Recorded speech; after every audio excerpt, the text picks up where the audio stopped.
protect consumers, the environment, and jobs.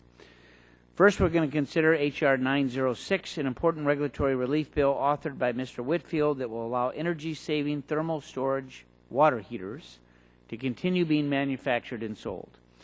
We passed this bill previously with strong bipartisan support in the last Congress, and I expect that it will pass again with the same enthusiasm. We'll also mark up for the third Congress in a row important coal ash legislation authored by Mr. McKinley. This bill, which will protect hundreds of thousands of jobs, is a model of thoughtful collaboration to protect human health and the environment. Last December, the administration finalized regulations for managing coal ash, and we carefully studied EPA's regulation and learned that the self-implementing rule will have no regulatory oversight and can only be enforced through citizen suits. We figured out a practical solution by which state governments would be allowed to implement EPA's protective standards through the state permit programs. This breakthrough idea works for states and for the regulated community while preserving the protective requirements articulated by the administration and providing EPA a more active role in regulating coal ash. The states, Congress, and the executive branch each have an important contribution, and with this bill, we hope the third time is the charm in getting the job done, and I commend particularly Chairman Shimkus for his diligence to get us here. Finally, we'll consider data security legislation. This committee has worked hard to find a balanced, well-targeted solution, and I believe that our legislation is closer than we've come in a long time to addressing a problem that has only worsened over the past couple of decades, or over the past decade. At long last, we have a bipartisan bill that focuses on the data that criminals monetize, a bill that will help protect folks in Michigan and across the country. And by maintaining a sharp focus on financial loss or identity theft, we have found agreement on much-needed protections for the personal information that is most coveted by cyber hackers and applied it to companies not currently under a federal regulatory regime. And as we set a national data protection requirement, we also established a single set of rules on breach notification. Especially want to thank Vice Chair Blackburn and Mr. Welch for their steadfast efforts to advance this legislation that puts consumers first, and to Chairman Burgess for his leadership and early emphasis on this priority. Each of these three bipartisan bills plays an important role in the committee's ongoing work to protect families, jobs, and our economy. I would urge my colleagues to join me in voting yes, and I yield for an opening statement to the ranking member of the full committee, Mr. Pallone. Thank you, Mr. Chairman. Today, we will mark up three bills in the committee that address the areas of energy efficiency standards, coal ash cleanup, and data security. First, I want to voice my support for H.R. 906, which would amend the Department of Energy efficiency standards for water heaters to allow the continued use of large tank electric resistance water heaters under limited circumstances. This bipartisan bill, co-sponsored by a number of Democrats, including Mr. Welch, Mr. Loebsack, and Mr. Doyle, would ensure that these so-called grid-enabled water heaters can continue to be employed in demand response programs sponsored by rural co-ops and other electric providers. Although versions of this bill have passed the House on a number of occasions, and it's also currently pending before the House as part of S-535, the Portman-Shaheen efficiency bill that recently passed the Senate, this is actually the first time our committee is marking up the legislation. I think we all want to see this legislation move through Congress to the President for signature prior to the April 16th effective date of the new DOE standards. I want to thank Chairman Whitfield, the bill's lead sponsor, and Chairman Upton for working with us to pursue an expedited version of this regular order, and I know our side is prepared to work with you to move this quickly through the House. Second, we'll consider the Improving Coal Combustion Residuals Regulation Act of 2015. As I've stated during our legislative hearing on this topic and our recent subcommittee markup, I think that this legislation is unnecessary and dangerous for public health and the environment. EPA's final rule reflects a tremendous effort, and it will, for the first time, provide the framework for addressing this serious environmental problem. But this bill would undermine that rule, putting in place weaker requirements for groundwater monitoring and protection, cleanup of pollution, closure of unsafe sites, and more.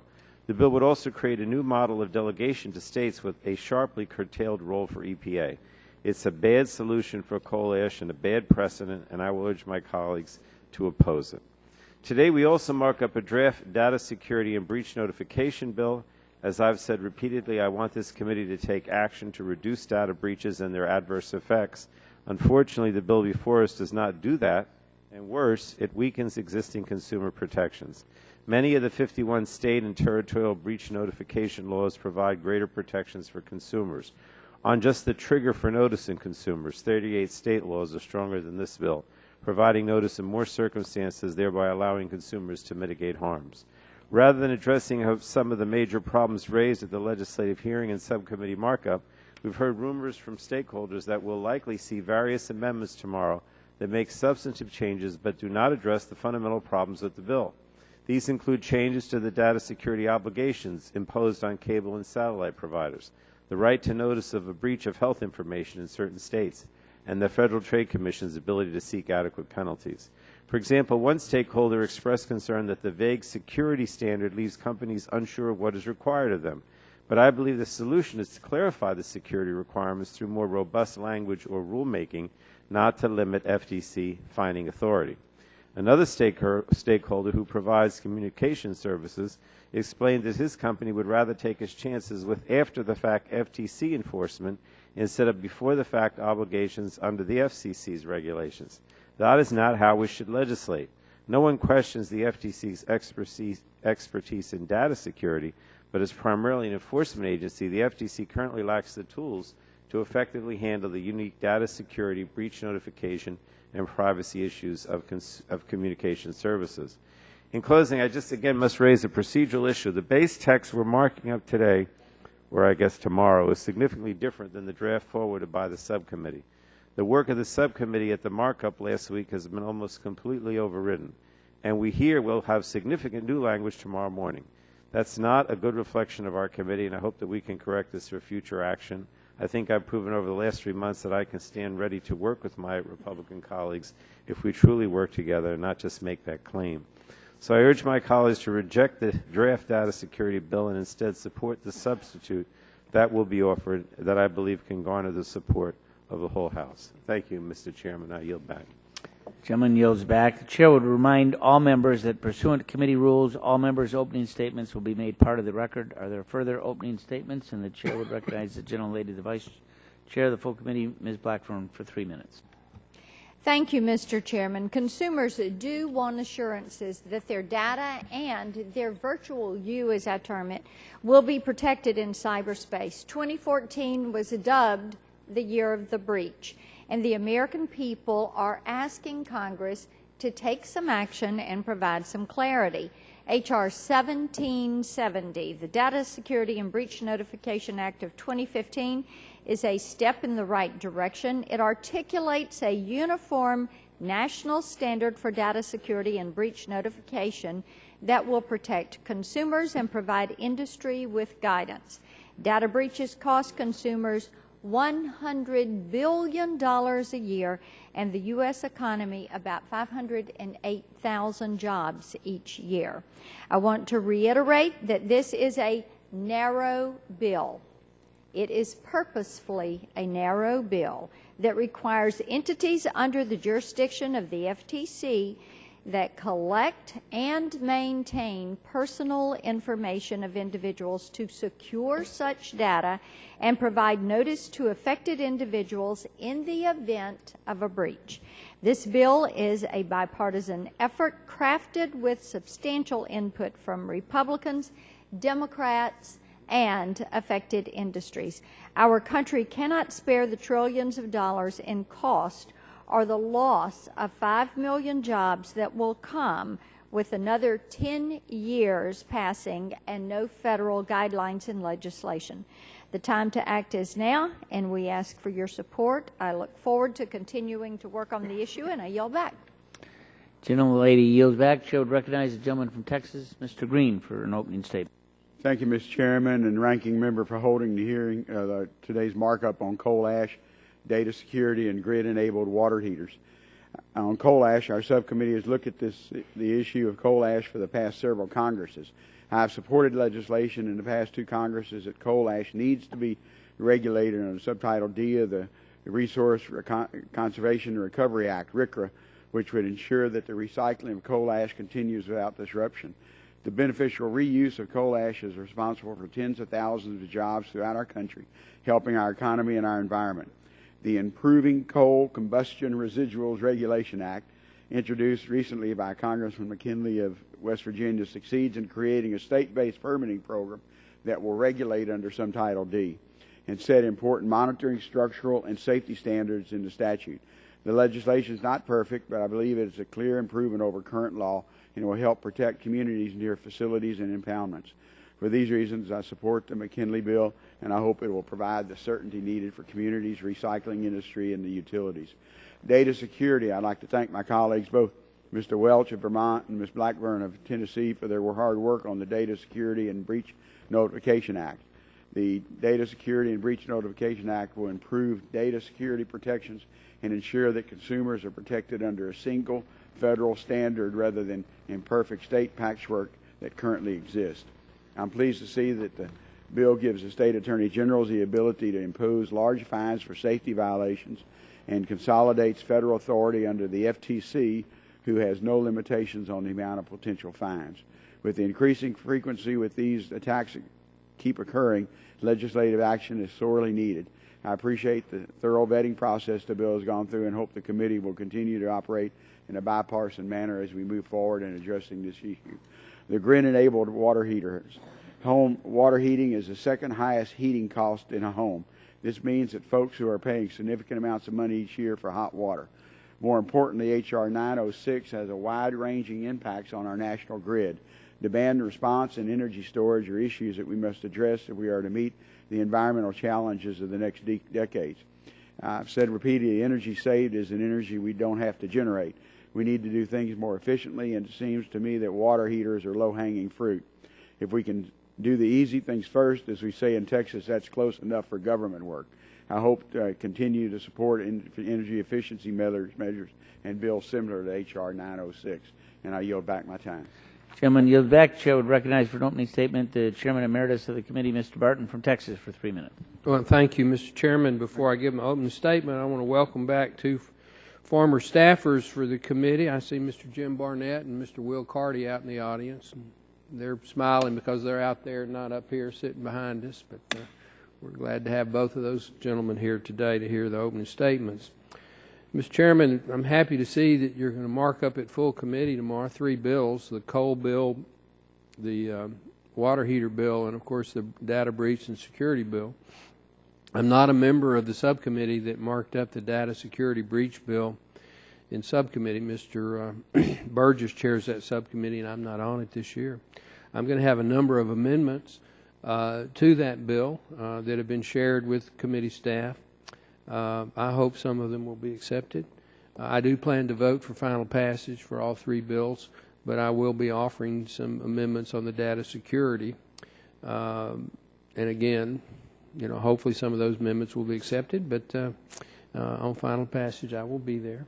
But I've been a long-time advocate for privacy. I'm the co-chairman in this Congress, and as I have been the last 6 Congresses, for privacy. So I consider data security to be a serious issue, and I think you've got a good bill that's come out of Dr. Burgess's subcommittee, but I think it can be improved. So with that, Mr. Chairman, I will be happy to yield back and look forward to the markup tomorrow, and appreciate the opportunity to make this opening statement.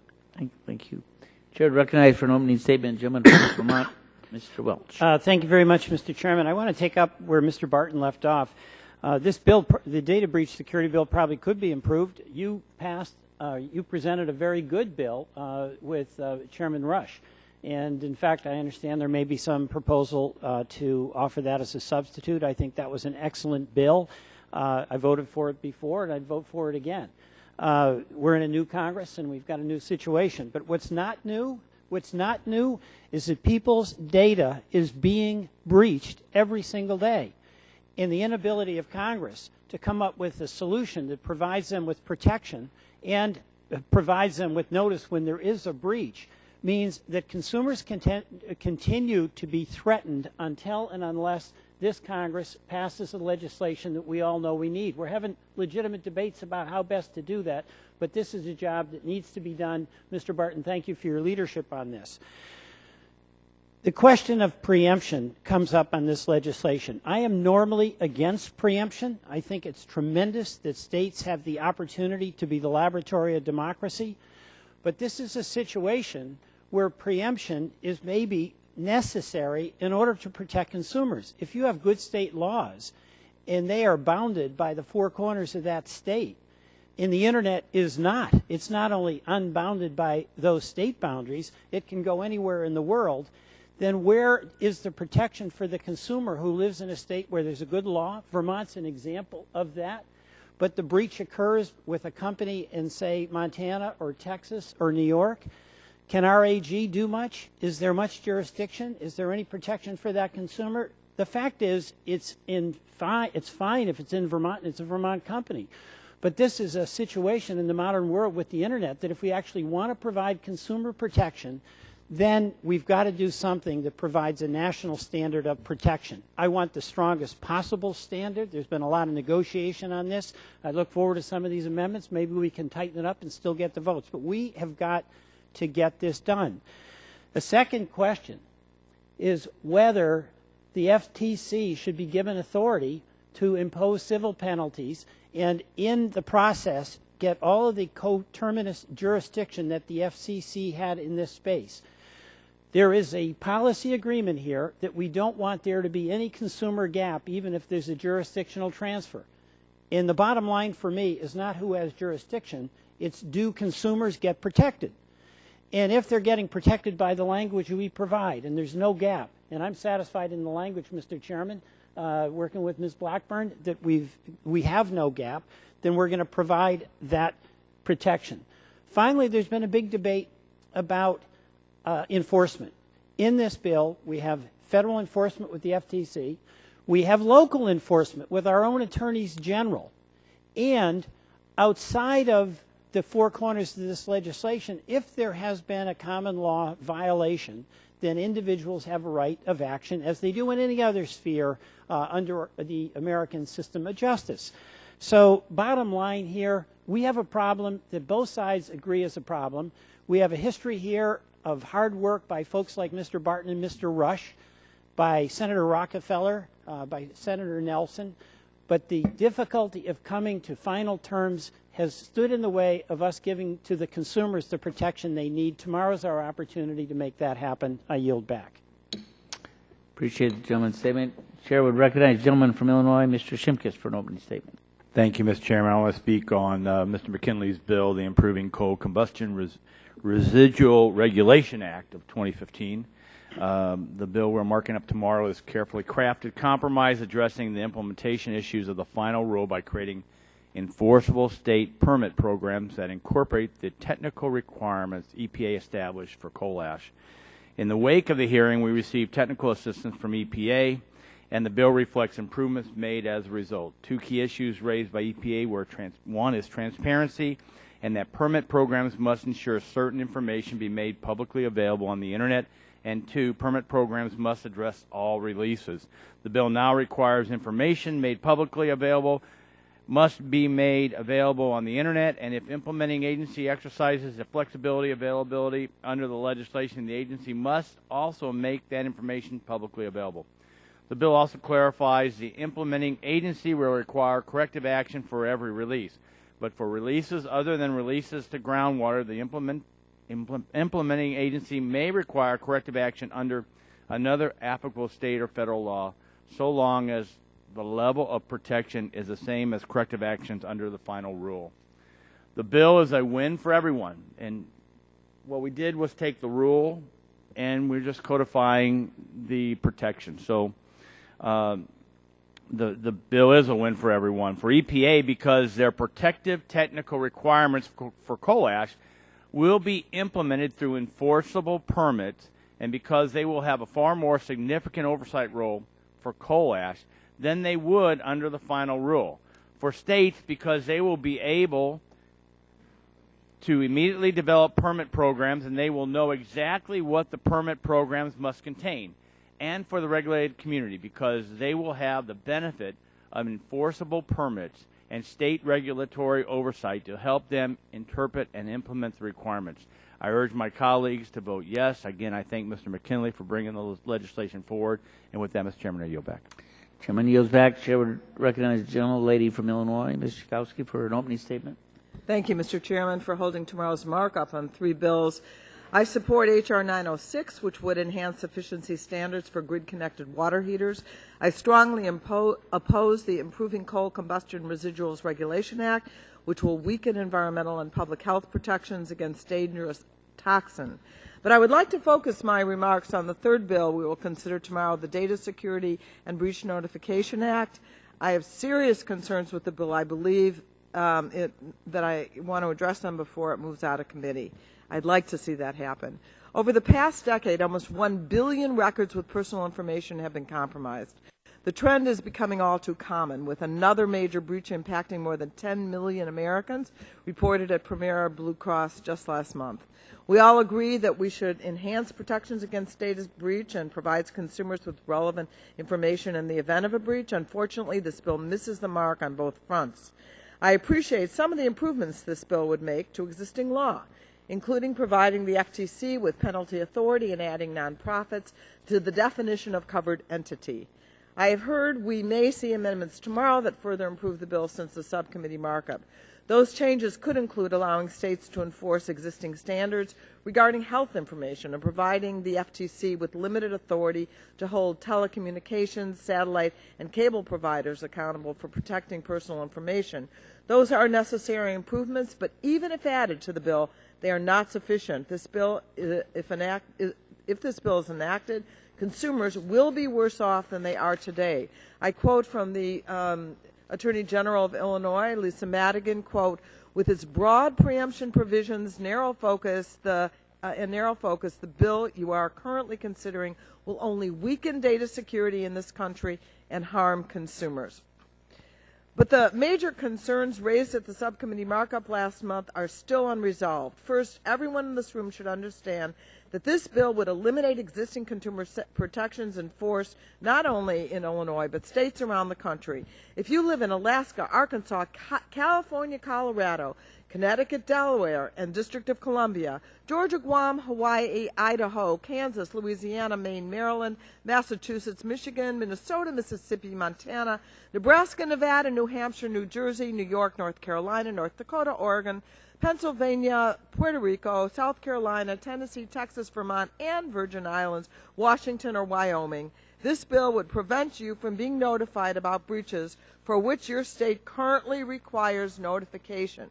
If you live in Arkansas, California, Florida, Missouri, North Dakota, Puerto Rico, Texas, Nebraska, North Carolina, or Wisconsin, the types of personal information that must be protected are weaker in this bill than in your states.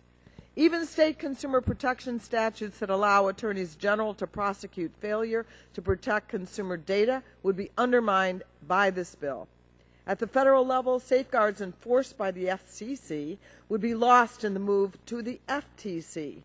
Those include requirements to secure data regarding viewing habits, phone records, and partial Social Security numbers. The bill sets weak data security standards that don't cover information like location information or metadata. It also prevents the FTC from amending data security requirements as technology and threats evolve. The limited protections in this bill would be inadequate from the moment it is enacted, and there is no hope to strengthen those standards through the rulemaking process. Finally, the harm trigger in this bill limits notification requirements to likely financial harm. If there is a threat of physical violence or other serious harms, there is no need to notify consumers. It also requires the same companies that fail to protect personal information to determine whether there is a risk of financial harm before notifying consumers, a process that could take months. Gentlelady's time has expired. As a ranker on the subcommittee, do I not, of jurisdiction, do I not get 5? I just think it's 3. But go ahead if you said, I heard you say finally. Okay, if I could. None of those issues is addressed in the bill we will consider tomorrow. I must add that while I have heard about a few improvements, we hopefully will see in the manager's amendment that we might see in the manager's amendment. I've also heard that it could take us further backward by capping civil penalties, further limiting the definition of personal information, and provide an avoidance of penalties for first offenses, like a get-out-of-jail-free card for those that fail to protect data. Amendments will be offered tomorrow that would address all of the key concerns with this bill without those changes.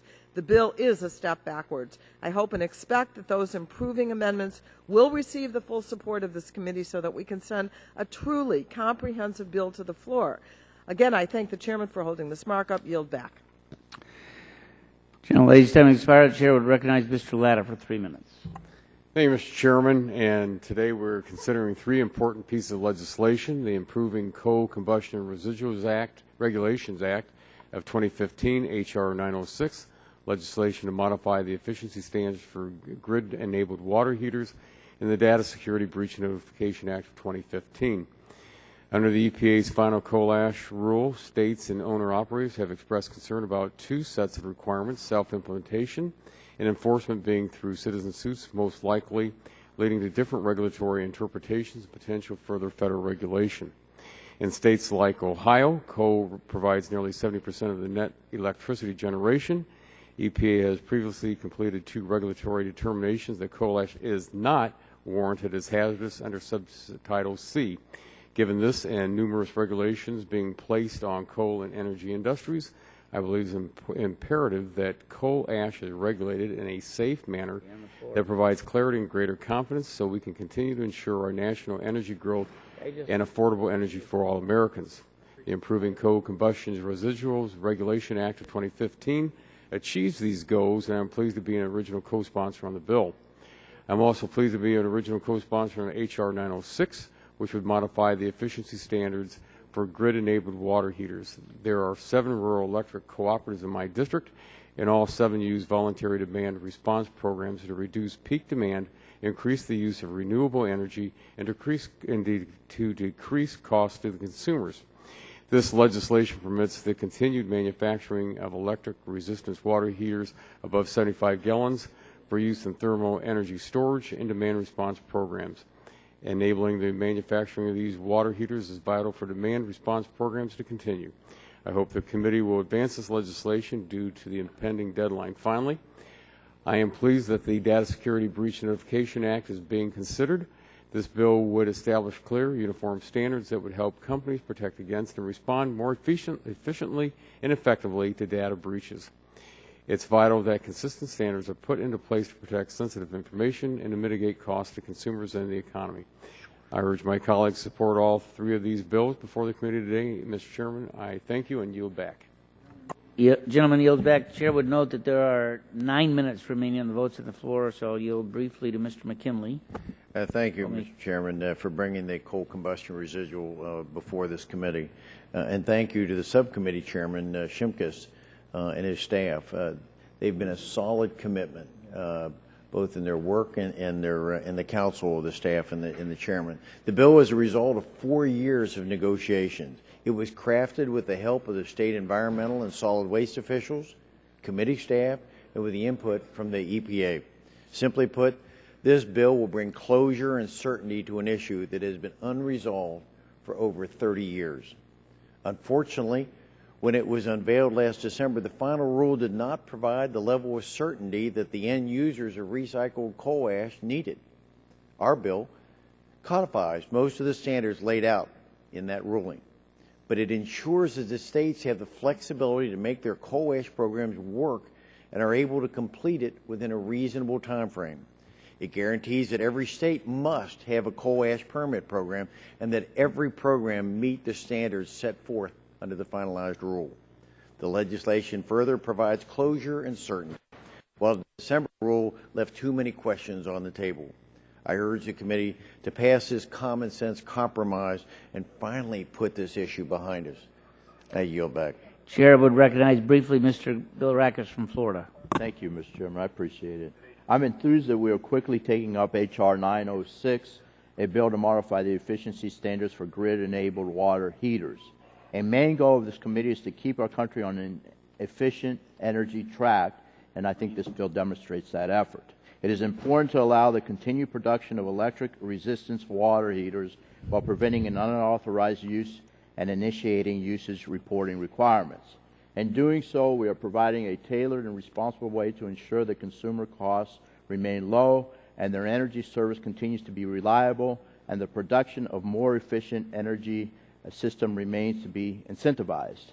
I commend Chairman Whitfield's efforts with this legislation that combats needless government micromanaging of an everyday resource. We're also going to be reviewing the Improving Coal Combustion Residuals Regulation Act. This bill will ensure that coal combustion products are safely regulated by empowering the states to regulate it at certain minimum standards without overwhelming state budgets or consumers' wallets. Finally, this bill will safeguard the recycling of coal combustion products. These products have become a significant part of the economy, providing jobs and environmental and safety benefits. The bill will protect jobs and provide certainty to states, utilities, and businesses that use this product. I urge my colleagues to support this important legislation. The last bill on the markup agenda is the Data Security and Breach Notification Act of 2015. I want to thank the Chairman for bringing this very important piece of legislation up for consideration and for the tireless work the committee staff has spent on this bill. In previous Congresses, this subcommittee has considered various data accountability and security legislation. Unfortunately, a consensus was never reached and a federal standard to notify consumers was never considered in the Senate. With 47 different states enforcing their own data breach standards, it is time to establish a federal standard to be consistent with all the states. We need a federal standard. That's the bottom line. In recent years, more and more bad actors are finding ways to use consumers' information against them by committing identity theft and payment fraud. Ideally, we must stay ahead of the curve and be proactive when addressing data breaches. However, before that can happen, a federal framework should be implemented in line with state efforts. Again, I applaud the commitment of my colleagues to find common ground in the protection of our nation's consumers. I look forward to working with you, Mr. Chairman. Gentleman yields back. And I yield back. Thank you so much. Thanks. Further opening statements? Seeing none, the Chair calls up H.R. 906 and asks the Clerk to report. H.R. 906 to modify the efficiency standards for grid-enabled water heaters. Without objection, the first reading of the bill is dispensed with. The bill will be open for amendment at any point. So ordered. For information of the members, we are now on H.R. 906. We'll reconvene tomorrow morning at 10.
Must be 10 o'clock. Yeah, it was Jimmy Buffett's line.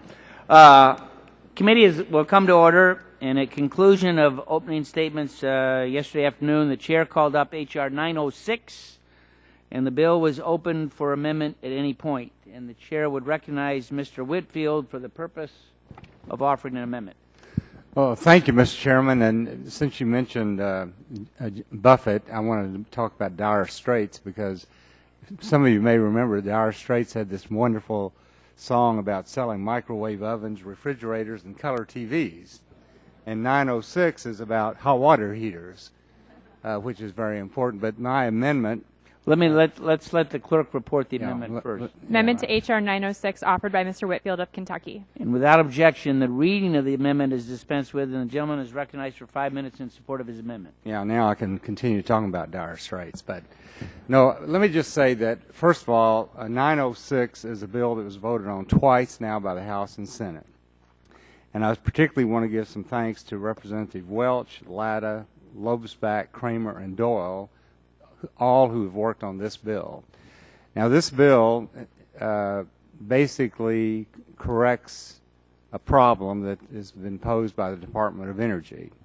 Approximately 250 electric cooperatives in 34 states utilize large electric-resistant water heaters in energy-saving programs such as demand response. The Department of Energy's new energy efficiency standard basically prohibits the manufacture of these water heaters that are 55 gallons or larger in favor of heat pump technology. And many heat pump water heaters are not compatible with utility thermal energy storage and demand response programs. So this bill is very simple. It simply allows the continued manufacture for use in demand response programs to help with reliability and consumer cost. And our amendment, my amendment, simply does one thing. I don't know how this happened, but in our bill, we make the effective date 2016, and we want it to be 2015, so that's all this amendment does. So I would urge the passage of the amendment and certainly passage of the legislation. And unless someone else would like to talk about water heaters, I'd yield back the balance of my time. Gentleman yields back. Chair would recognize Mr. Pallone, the ranking member. I just wanted to say that we support the bill. I mean, the bill obviously deals with efficiency standards, and it's a very good bill. I also wanted to, and also the amendment from Mr. Whitfield. What I wanted to mention, though, if I could, Mr. Chairman, is that I don't know if all the members realize that last night the Senate, I think the vote was 92-8, passed the SGR fix, which obviously included the House bill. So I wanted to congratulate you, Mr. Chairman, and everyone really on both sides of the aisle who was very much involved with that. I was actually watching as the various amendments went down, and then the House bill passed. I stress the House bill passed in the Senate. It doesn't happen that often, it seems to me, on something that's this important. And it just, again, is an example of how we can work in a bipartisan way. Thank you. Well, if the gentleman will yield, I want to remind all my colleagues that this was an issue that we took up in earnest for the last couple of years, and it was this committee, when it passed it out 51-0 last July, or last Congress, that really set the stage for what we saw with 392 votes on the House floor last month and 92 votes in the Senate. So I'm not even sure that we could get a vote to congratulate the Michigan Wolverines on winning the national championship when that occurs. I look at Mr. Latta shaking his head and others when that happened. So it was seriously, it was a great victory for all of us, particularly not only the senior community, because it really did save Medicare, but also the physician community, because that means that they'll continue to want to treat folks over 65. So it was a great bipartisan victory, and I congratulate every Republican and every Democrat, particularly those like Dr. Burgess, who helped shepherd it through, and Joe Pitts through the subcommittee to get it done. It was a nice win, and one that will not go unnoticed. Now I yield back to the. Oh, I yield back again. There are other further members wishing to speak on the Whitfield amendment. Seeing none, if there's no further discussion, all those in favor will signify by saying aye. Aye. All those opposed say no. The ayes have it. The amendment is agreed to. Are there other amendments?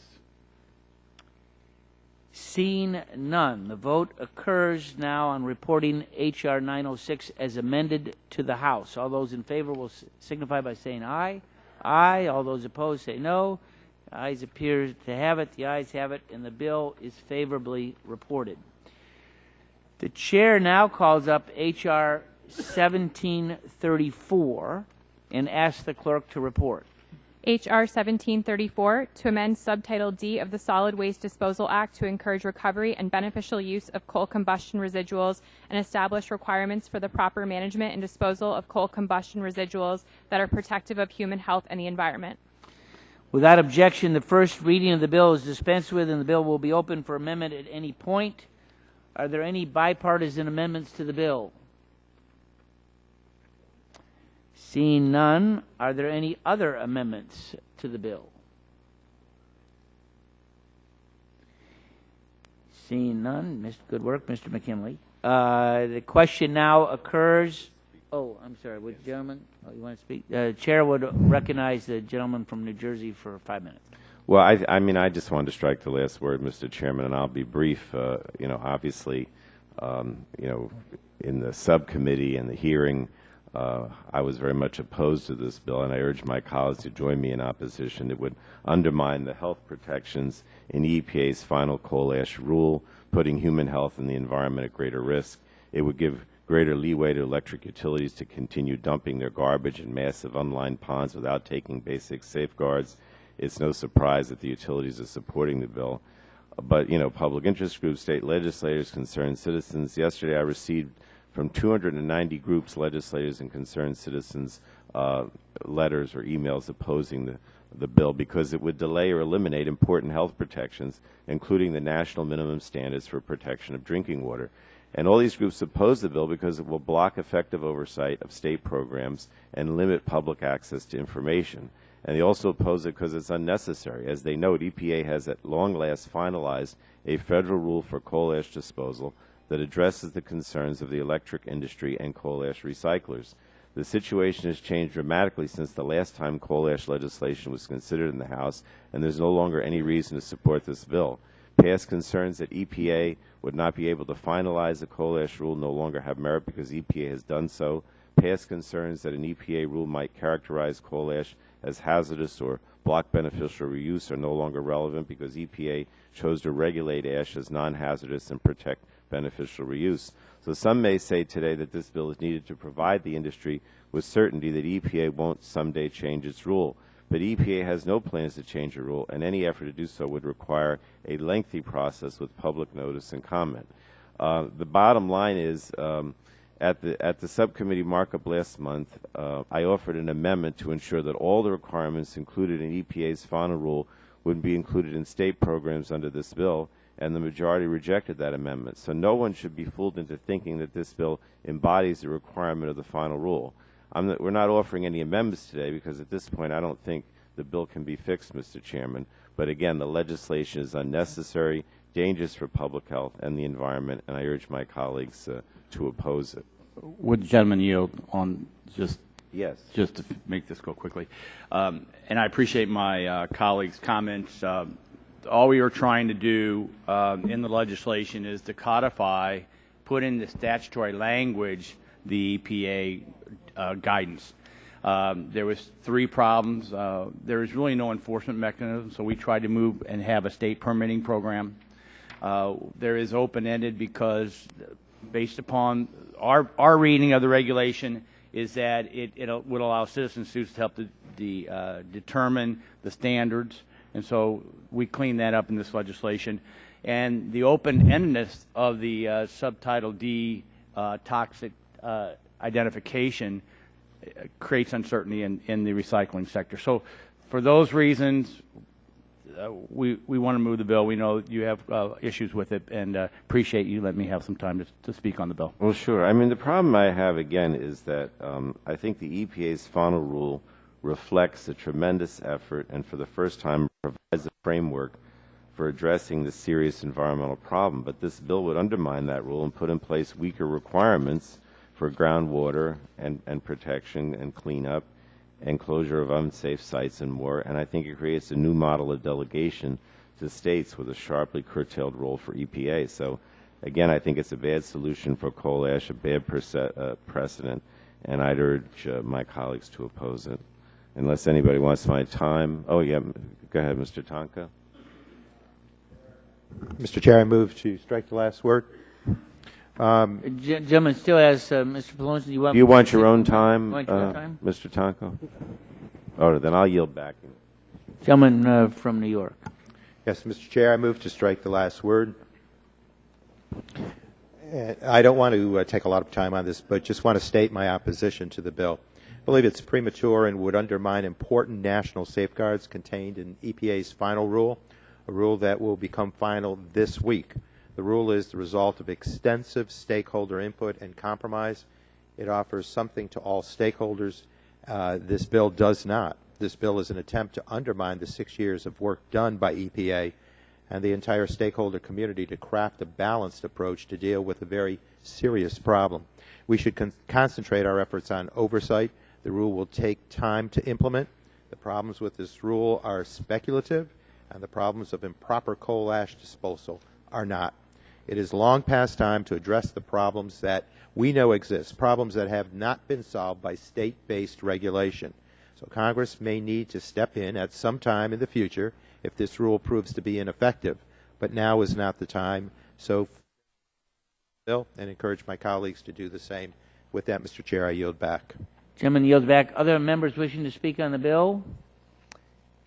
Seeing none, are there any further amendments to the bill? Seeing none, the question now occurs on favorably reporting H.R. 1734 to the House. Recorded vote has been asked for. The clerk will call the roll. Mr. Barton. Mr. Barton votes aye. Mr. Whitfield. Mr. Whitfield votes aye. Mr. Shimkus. Mr. Shimkus votes aye. Mr. Pitts. Mr. Pitts votes aye. Mr. Walden. Mr. Murphy. Mr. Murphy votes aye. Mr. Burgess. Mr. Burgess votes aye. Mrs. Blackburn. Mrs. Blackburn votes aye. Mr. Scalise. Mr. Scalise votes aye. Mr. Latta. Mr. Latta votes aye. Mrs. McMorris-Rogers. Mr. Harper. Mr. Harper votes aye. Mr. Lance. Mr. Lance votes aye. Mr. Guthrie. Mr. Olson. Mr. Olson votes aye. Mr. McKinley. Mr. McKinley votes aye. Mr. Pompeo. Mr. Pompeo votes aye. Mr. Kinzinger. Mr. Kinzinger votes aye. Mr. Griffith. Mr. Billrockus. Mr. Billrockus votes aye. Mr. Johnson. Mr. Johnson votes aye. Mr. Long. Mr. Long votes aye. Mrs. Elmers. Mrs. Elmers votes aye. Mr. Bouchon. Mr. Bouchon votes aye. Mr. Flores.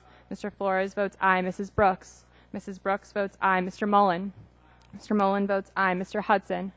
Mr. Hudson votes aye. Mr. Collins. Mr. Collins votes aye. Mr. Kramer.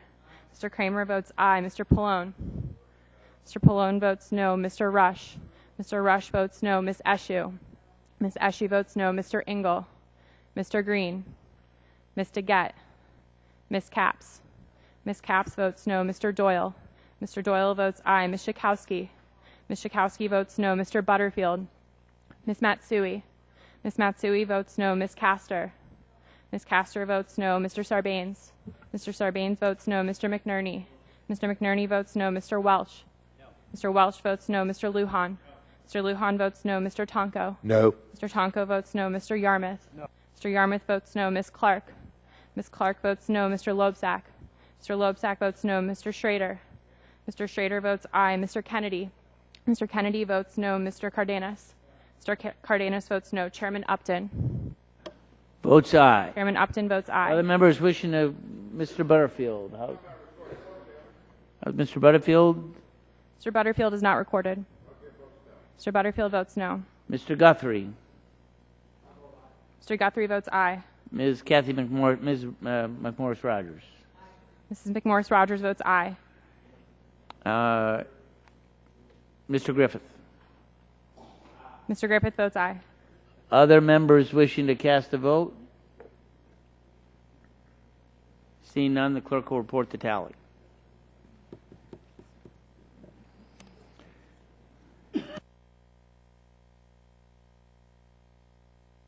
How is Mr. Engel recorded? Mr. Engel is not recorded. Mr. Engel? Mr. Engel votes no.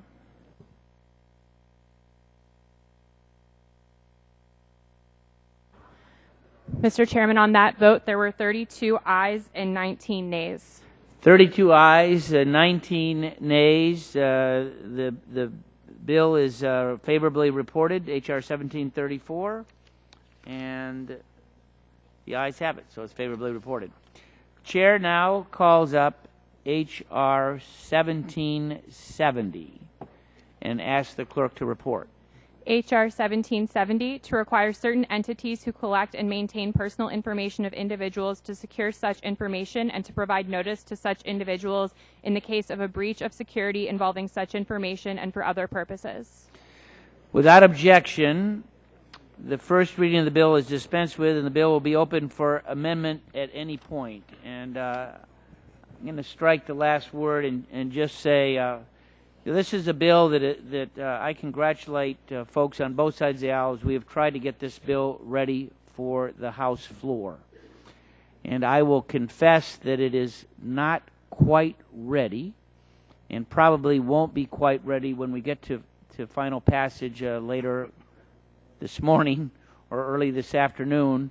But that doesn't mean that our work isn't going to continue. And I've tasked a couple of members on each side to work particularly on the medical records side.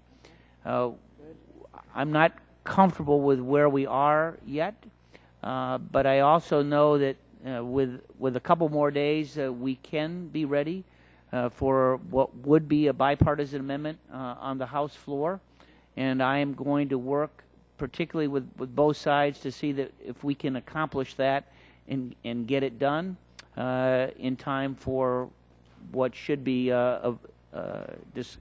consideration at some point next week on the floor. So we'll work with the Rules Committee and with our members. So I just want to say it's a little bit like a bracket on the bill. It's not quite ready, but I would urge my colleagues to support it today to get it to that point, and we'll see where we are come next week. So I just want to make that confession at the very beginning. Yield, strike the last word, the gentleman from New Jersey. Well, again, I know we had opening statements yesterday, Mr. Chairman, so I don't want to belabor the point on the overall bill, but I do believe that the committee should be taking action to reduce data breaches and their adverse effects. Unfortunately, the bill before us does not do that, and I think it weakens existing consumer protections, particularly to the extent that it preempts stronger breach notification laws and greater protections that are provided by many of the state laws that would be preempted here. I did want to ask you a question, though. Is it your intention, or is it the intention of the leadership to combine this with other legislation that's brought to the floor next week, or do we know at this point? I don't know. If the gentleman yield, I've discussed in brief our role. They are going to do a number of cybersecurity bills next week on the floor. I'm not quite. I don't know the procedure that it will be they'll be considered on the floor. My guess is that we'll have 3 separate bills, as the 2 other committees have reported out, and at some point they'll be combined to send to the Senate. But I don't know that a final decision has been made. Well, if you would just yield again. It's your time. Oh, it's my time. I wanted to say that I'm very concerned. I understand you're saying that you're still going to work on this, and it's a work in progress. But I just think that this is moving much too quickly. I mean, there are a lot of changes that I think need to be made, and right now I'm very concerned about particularly the preemption issue. And the fact that it might be combined with other bills. I mean, all these things are, I think need a lot of time and work. And I think that to just, put this in with other bills that come from the Senate, even as you admit at this point that it needs more work, I think we're just moving too quickly without the opportunity really to look at what we're doing overall here, not only this bill, but the other bills that it might be combined with. So, if I would like to see the process slowed down, because I do think this is an important issue that we're not really addressing effectively. If the gentleman yield, and I say with a smile, I don't expect it to come up under suspension. Okay. Mr. Rush. And we have a manager's amendment, I know, on our side here, but again, I want to encourage both sides to see if we can't work on this medical records issue with the states, and I'm encouraged that we can see that happen and be ready for Rules Committee next week. Mr. Rush wants me to yield time. Yes. Thank you, Mr. Ranking Member, for yielding the time. I also think that we are moving much too hastily on this bill, and we need to slow down to get buy-in from not only members of both sides of this committee, but also buy-in from others throughout the nation. And, Mr. Chairman, I do have a letter that I'm going to ask for unanimous consent to be entered into the record from my Attorney General, Lisa Madigan.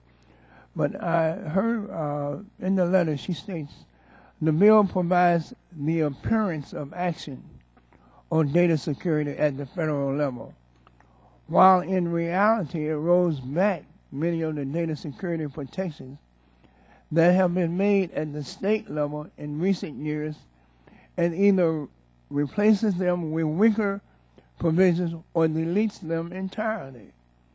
For that reason, I cannot support the bill in its current form and would urge you to work to address the bill's inefficiencies before voting in its favor.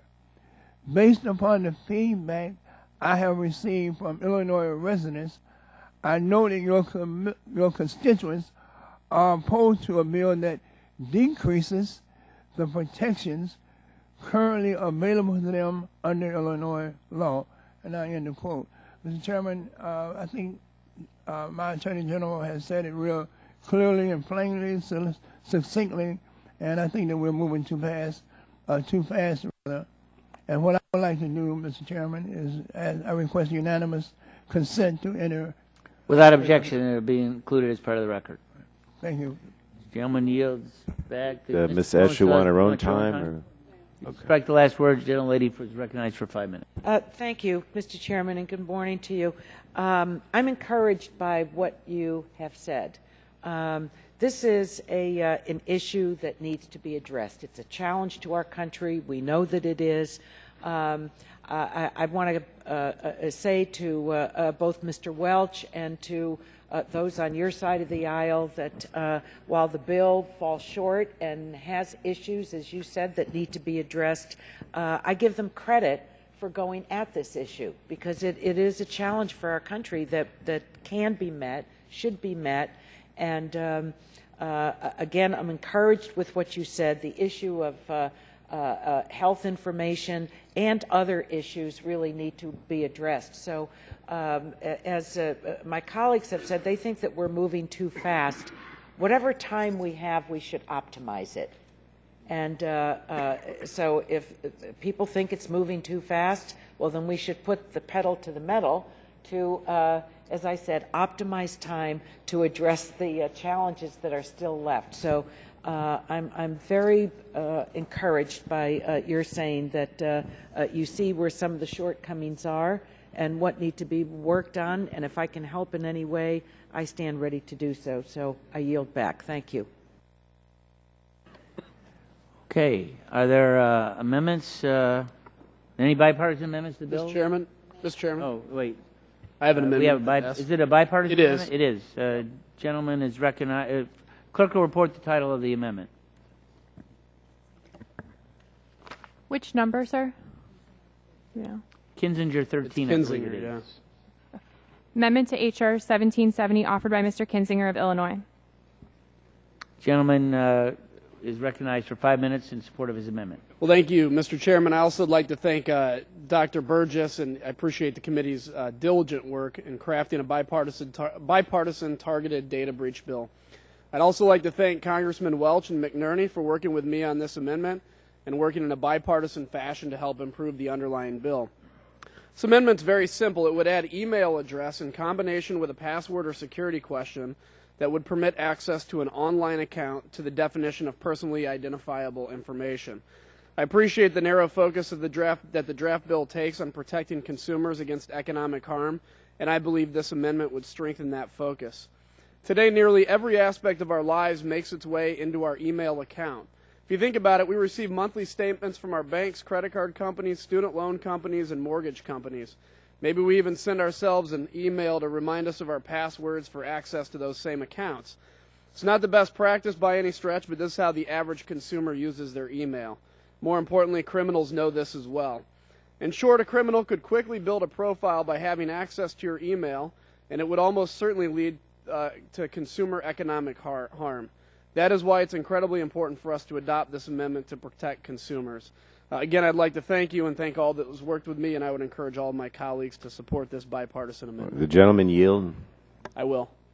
I just wanted to I think it's clear to all of us there are major problems with the limited definition of personnel information in the bill, and this amendment acknowledges that by trying to expand the definition, although in a minimal way. Email addresses are an important personal identifier. If you have my email address, you can usually pretty easily discover my name and possibly a lot more information.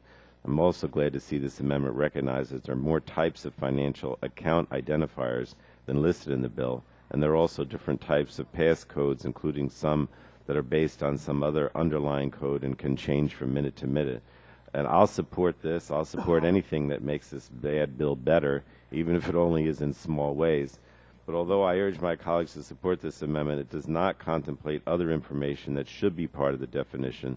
So again, we should still oppose final passage of the bill. I yield back. Thank you. If the gentleman would yield. I will. Thank you, and I want to thank the gentleman for the amendment, for the addition of this, and also for the bipartisan cooperation that is brought to bear on this amendment. It does expand the definition. It does provide some clarity, and I think understanding to consumers who are looking for the appropriate toolbox with which to have a protection and to know that their data, companies that want to know their data is secured. So I yield back. Thank you, Mr. Chairman. Unless somebody else wants to speak, I'll yield my time back. Gentleman yields back his time. Other members wishing to speak? The gentleman from California is recognized. Thank you, Mr. Chairman. I speak in support of the amendment introduced by my colleague, Mr. Kinzinger. The bill currently includes several items under the definitions of personal information that must be breached in order to trigger a notification, but fails to mention emails or usernames in conjunction with password or security questions. And I believe it is crucial that these items be included in the legislation. Very often a variety of personal information about a person can be gathered from the email account, and we can't exclude a breach of someone's online persona in our discussion about breach notification. I thank my colleague for his work on this issue, and I urge my colleagues to support this simple but practical change that will improve the current bill. And I yield back. Gentleman yields back. Other members wishing to speak on the amendment? Gentleman from Vermont. I support this as well. It's a very practical but limited extension of personal information that would be subject to protection. One of the issues that we're going to have to contend with is what is the scope of personal information that's going to trigger a notice. And there's 2 points of view on that. One is you want it to be narrow but protective, and the other is everything that could possibly be considered a breach requires and triggers a notification. The reality is the core of this bill has been narrowly presented and defined. Mr. Burgess worked very hard on that. Ms. Blackburn worked very hard on that. And the narrow approach is what is essential if we're going to have success to provide any protection to consumers.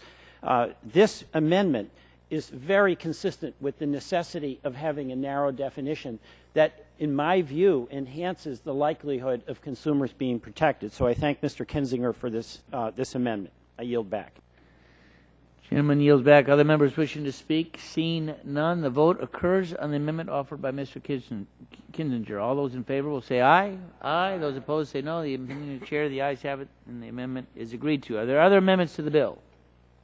Gentlelady from California, Ms. Eshu. Has an amendment at the desk? Yeah. Or is it? Yeah. Sorry, Mr. Rush? Mr. Chairman, I have an amendment in the nature of a substitute at the desk. Gentleman has an amendment in the nature of a substitute to H.R. 1770 offered by Mr. Rush and Ms. Schakowsky. And the gentleman is recognized for 5 minutes in support of his amendment. Thank you, Mr. Chairman. The Rush-Schakowsky amendment today makes significant improvements to this bill. These changes that we are proposing include more robust security requirements to protect personal information and special requirements for data brokers, whose business it is to collect, assemble, and maintain personal information. It also includes, no matter what the harm might be, potentially might be, notification, even without a harm analysis, within 30 days of the discovery of a breach. This notification requirement recognizes there are other harms besides financial harm that can result from a breach of your personal information, and from consumers, and consumers deserve to be notified so that they can mitigate damages or prevent harms from occurring at all. And it requires notice of an entity's website. It requires notice on an entity's website and through print and broadcast media as part of the original notice, not just some substitute insufficient notice. Mr. Chairman, this amendment significantly provides for free credit monitoring and credit reports to the individuals for 2 years following the breach, and provides notice of breaches to state attorneys general, who are one of the primary enforcers and who have all remedies, including civil penalties, injunctive relief, and restitution on behalf of residents available to them.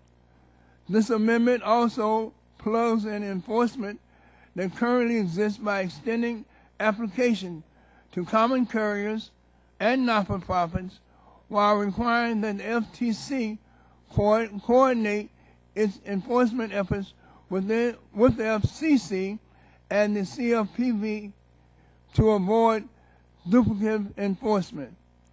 This amendment also contains preemption, but instead of weakening existing state law, this preemption replaces state laws with a strong federal law while preserving state common law and consumer protection laws. Finally, Mr. Chairman, this amendment covers significantly more types of personal information, including biometric and genetic information, email addresses and passwords, information about someone's location, health, medical information, health insurance information, non-public communications, and payroll and credit history. It also gives the FTC the rulemaking authority to change the definition through rulemaking to address changes in technology, new hacking techniques, and the types of information that may become valuable. Mr. Chairman, I urge my colleagues to support this amendment, and unless there is some request for time, you want my time? Right. I yield. Let me. You still have the time. I yield back. Gentleman yields back. The members wish to Mr. speak. Chairman. Mr. Barton, recognized for 5 minutes. Mr. Chairman, I want to rise in support of the Rush Amendment. I was very comforted by your opening statement today that you know the bill before us, while a good work product, is not a finished product, and that you intend to continue to work with members on both sides of the aisle as we prepare to go to the floor. I support your decision to go to the floor next week. I think it's always better to legislate than to not legislate. And I am absolutely certain that when you say you're going to work with members that want to try to improve the bill, that you mean that, because you're a man of honor and you intend to do exactly what you say. The Rush Amendment is an amendment that was a bill that Mr. Rush and I introduced several Congresses ago and passed this committee. Every Republican on the committee at that time, while possibly not in total support of it, it passed on a voice vote, as you well remember. So this amendment passed the committee, passed the House. It was not taken up in the Senate. Now, that was several Congresses ago, and the world changes, and the work product that's come out of Dr. Burgess's subcommittee reflects some of those changes in a positive way. However, there are still basic questions that people can honorably disagree on, and the problem that people like myself have with the current work product is that it doesn't, in my opinion, go far enough to protect the individual and identify those individual items that truly should be protected. It's an honest attempt to do so, but it doesn't, in my opinion, go far enough. The Rush Amendment, in my opinion, does do that, but it's not perfect. And, I'm going to support the Rush Amendment. I am also going to support your effort and Dr. Burgess's effort to work with both those of us in the majority that still have some concerns and the minority to see if we can't come up with a manager's amendment or perhaps some amendments that we could go to the Rules Committee and support so that the body can work its will when we get it to the floor. I'm going to vote for the base text on final passage today if you take it to final passage. But I do feel honor-bound as the co-chairman of the Privacy Caucus in the House for the last 10 to 12 years to support this product because it is a serious effort to address the same issue. So I support the Rush Amendment. With that, Mr. Chairman, I yield back. Chairman yields back. Other members wishing to speak? Gentleman from New Jersey, Mr. Thank you, Mr. Chairman. As you have heard me say, I think the underlying bill is deeply flawed. This amendment, the Rush Amendment, or maybe the Rush-Barton Amendment, in the nature of a substitute, strikes the right balance between lessening burdens on businesses by providing uniform standards and protecting consumers through strong security standards and proper notice when their information is put at risk from a breach. And the amendment provides a number of improvements over the draft bill before us today. Despite its name, the underlying bill, does not truly provide for adequate data security. One stakeholder explained that it should not be subject to a security standard that is so vague it will surely be litigated and left to judicial interpretation. This amendment provides a strong security standard with needed specificity while ensuring that it's technology neutral and allows for flexibility for businesses to implement appropriate security procedures. It also gives FTC rulemaking authority to flesh out the needed details and allows those details to change over time as criminals get more and more creative. Security experts know that unauthorized access or use of all kinds of personal information can harm the people whose information is stolen. That is why this amendment does not include a financial harm trigger for notification to consumers. Also, this amendment covers additional personal information beyond just financial information and provides the FTC with authority to change the definition over time. The Anthem and Primera breaches show how health and employment data are now valuable, perhaps more valuable to criminals than Social Security numbers. And this amendment also acknowledges the important role of the states and eliminates the limitations on state enforcement that are in the draft underlying bill. It protects their authority to police unfair and deceptive acts and practices. As these are just a few of the improvements the amendment makes on the draft bill, rather than diminishing consumers' current protections through an overly broad preemption and weak security standards and notification requirements, this amendment protects consumers without overburdening businesses that are victims of criminal breaches. So I urge support for the Rush Amendment, and I yield back. Gentleman yields back. Gentleman yield back. Yes. The members wishing to speak, Chair would recognize the gentlelady from Tennessee, Ms. Blackburn. Thank you, Mr. Chairman, and I thank Mr. Rush and Mr. Barton for their attention to this issue through the years. They certainly have followed it, and we appreciate that. I think the H.R. 1770, the bill that is before us today, is something that is much more narrow than what the Barton-Rush bill was when we had it before us 6 years ago. Now, the amendment that Mr. Rush has brought is something that would still perpetuate the concerns that we have with a patchwork of state laws. This is a problem that has grown, that has not diminished through the years. The amendment would incorporate requirements for data brokers, which unnecessarily injects confusion into the law and potentially harms consumers by creating different protections for personal information depending on who is holding that information. So we know that the amendment is broad. It would add to confusion. We would not have the preemption. And with that, Mr. Chairman, I yield back my time as I encourage a no vote on the amendment. Other members wishing to speak? The gentlelady from Illinois, Ms. Chakowski. Thank you, Mr. Chairman. I move to strike the last word. This amendment offers the improvements to the bill that I believe are needed to adequately protect consumer data, provide notification to those whose information has been breached. The bill maintains the Blackburn-Welch data security requirement and the FTC penalty authority. So it maintains some of the good parts of the bill that's before us. But the amendment also allows for joint FTC authority over telecommunications, cable, and satellite providers by allowing new FTC enforcement while maximizing existing consumer protections under the Communications Act. This amendment also eliminates the harm trigger that I and many others in the subcommittee believe to be too narrowly focused on financial harm. States like California, Massachusetts, New York, and Texas already require breach notification without a harm trigger. With this amendment, when any personal information is breached, consumers must be notified.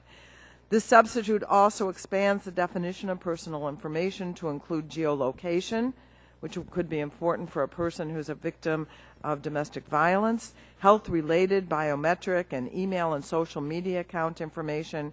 It gives the FTC the authority to amend the definition of personal information through a rulemaking process as technology and commerce evolve. The amendment requires notice within 30 days of discovery of a breach rather than after a potentially lengthy investigation conducted by breached entities has been completed. The Rush Amendment guarantees 2 years of free credit monitoring in the event that personal information is breached, ensuring that consumers have assistance in limiting their losses that are associated with a breach. Excuse me. The amendment covers electronic, non-electronic data so that paper documents must also be protected against breach. I believe that this amendment, my colleague Ms. Blackburn talked about it, the bill being narrower, but here we have a real shot at good data protection. Why should we narrow the bill to the extent that we do? Adding the things that Mr. Barton and Mr. Rush worked on for so many years to make a bill that has been accepted by so many. I think we ought to have a more comprehensive bill, maybe one shot at this, and I think we should do as much as we can to protect consumers. So I believe this amendment addresses the flaws in the bill in a way that will benefit consumers while providing businesses more clarity in meeting data security and breach notification standards. So I thank Mr. Rush. I thank Mr. Barton for his support, and I urge my colleagues to support the bill. I yield back. Gentlelady yields back. Other members wishing to speak? Seen. Gentleman from Vermont. Two things. Number one, I am going to support this amendment, and it's out of respect for the groundbreaking work that Mr. Barton and Mr. Rush have done. Second, in the ideal world, many of the provisions that they want we'd pass, but they're highly contentious, and that's why the narrow approach that has been taken in the original bill, I think ultimately is the one that has the chance to succeed. And let me just give one example. I'm a co-sponsor of legislation that would provide geolocation protection. But there's no legislation in this Congress that's passed that provides that protection. There's no legislation that we passed on many of the privacy concerns that many members of both sides have.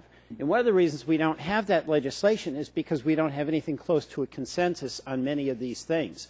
So I would like to see us be able to pass this, but I also know that the reason that the chairman and others have focused on a narrow bill is because there is an immediate and urgent problem that has to do with criminals who are constantly making the effort to steal our financial information. And you know what? I want us to solve that problem. I want to protect people's financial information. If we can do all these other things that Mr. Barton and Mr. Rush have worked on, great. Let's do it. But at the end of the day, the one thing that has to be done is to protect financial information and close out the criminals from going into our files. I yield back. Gentleman yields back. Will the gentleman yield? I would yield, yes. And I thank the gentleman for his observations, and he said it very well. Sutton's Law. Why did you rob banks, Mr. Sutton? Because that's where the money is. The money in this theft is in the theft of personal identification, which can then be monetized and sold between criminals. They're not really interested in the information on our Fitbits. They're not really interested in geolocation data. Not that it's not important, but we have a cost of $100 billion a year to the American economy that is going on right now. By taking a narrow approach, the thought was that we can contain this. It doesn't do everything. It's not going to stop every episode of criminal activity, but let's go after where the heart is, and that is the monetization of data that is stolen in these data breaches. I thank the gentleman for his work with the subcommittee and being willing to work with us on several of these provisions. I'll yield back to the gentleman. Do you have any time? Well, I think that we must focus on two areas here. One is the bill before us. It really handicaps, if not prevents, attorney generals from across this country from doing what they do best and what they have been doing for a number of years. This preempts all existing state laws, every one of them. And I think that the attorney generals, they got it right. We certainly they want a federal standard, but they don't want a federal standard that penalizes their constituents, who are our constituents, that forces them out of the data protection efforts. They want something that would enhance their ability to do what they have been doing without any federal standards for a number of years now. And, you know, I think in terms of a steak and a cake, some folk like, I don't know, half-done steak. Cool. But none of us like a half-done cake. I feel as though what we're doing right now is that we are saying, okay, well, we got a cake. We get the American people a cake, even though it's half done. Let's cook this meal, and say it in the right way, let's make this meal what the American people are looking for. They're looking for something substantive. I would hate to go to my constituents and say, well, in spite of your fears, in spite of your concerns about data protection, we're not going to protect your emails. We're not going to protect other parts of your data. We're not going to protect your health issues. We're not going to protect your credit reports because we're only going to protect one thing when you got 20 things that need to be protected. That's not good. That doesn't make sense to me. Gentleman's time has expired. Other members wishing to speak on the amendment? Seeing none. Oh, I'm sorry. I see none. The vote occurs. Yeah. Well, the vote occurs on the amendment offered by Mr. Rush. A roll call vote has been asked. The clerk will call the roll. Mr. Barton. Mr. Barton votes aye. Mr. Whitfield. Mr. Whitfield votes no. Mr. Shimkus. Mr. Pitts. Mr. Pitts votes no. Mr. Walden. Mr. Walden votes no. Mr. Murphy. Mr. Murphy votes no. Mr. Burgess. Mr. Burgess votes no. Mrs. Blackburn. Mrs. Blackburn votes no. Mr. Scalise. Mr. Latta. Mrs. McMorris-Rogers. Mrs. McMorris-Rogers votes no. Mr. Harper. Mr. Harper votes no. Mr. Lance. Mr. Lance votes aye. Mr. Guthrie. Mr. Olson. Mr. Olson votes no. Mr. McKinley. Mr. McKinley votes no. Mr. Pompeo. Mr. Pompeo votes no. Mr. Kinzinger. Mr. Kinzinger votes no. Mr. Griffith. Mr. Griffith votes no. Mr. Billrakis. Mr. Billrakis votes no. Mr. Johnson. Mr. Johnson votes no. Mr. Long. Mr. Long votes no. Mrs. Elmers. Mrs. Elmers votes no. Mr. Bouchon. Mr. Bouchon votes no. Mr. Flores. Mr. Flores votes no. Mrs. Brooks. Mrs. Brooks votes no. Mr. Mullen. Mr. Mullen votes no. Mr. Hudson. Mr. Hudson votes no. Mr. Collins. Mr. Collins votes no. Mr. Kramer. Mr. Pallone. Mr. Kramer. Wait. Mr. Kramer votes no. Mr. Pallone. Mr. Pallone votes aye. Mr. Rush. Mr. Rush votes aye. Miss Eshue. Miss Eshue votes aye. Mr. Engel. Mr. Engel votes aye. Mr. Green. Ms. Daggett. Miss Capps. Miss Capps votes aye. Mr. Doyle. Mr. Doyle votes aye. Ms. Schakowsky. Ms. Schakowsky votes aye. Mr. Butterfield. Mr. Butterfield votes aye. Ms. Matsui. Ms. Matsui votes aye. Ms. Castor. Ms. Castor votes aye. Mr. Sarbanes. Mr. Sarbanes votes aye. Mr. McNerney. Mr. McNerney votes aye. Mr. Welsh. Mr. Welsh votes aye. Mr. Lujan. Mr. Lujan votes aye. Mr. Tonko. Mr. Tonko votes aye. Mr. Yarmouth. Mr. Yarmouth votes aye. Ms. Clark. Ms. Clark votes aye. Mr. Loebsack. Mr. Loebsack votes aye. Mr. Schrader. Mr. Schrader votes aye. Mr. Kennedy. Mr. Kennedy votes aye. Mr. Cardenas. Mr. Cardenas votes aye. Chairman Upton. Votes no. Chairman Upton votes Members wishing to vote, Mr. Shimkus? no. Mr. Shimkus votes no. Mr. Latta? Mr. Latta votes no. Mr. Scalise? Mr. Scalise votes no. Other members wishing to cast a vote? Seeing none, the clerk will report the tally.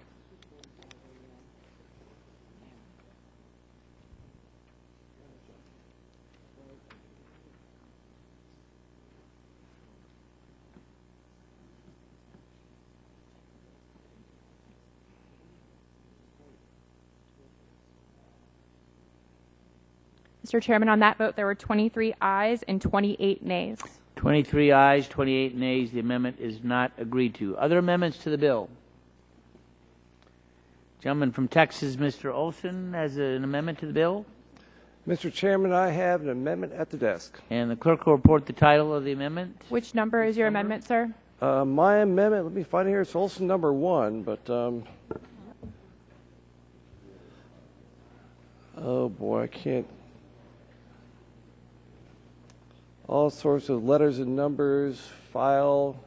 I think we have it, sir. Amendment Good HR deal. Thank 1770 offered by Mr. Olson.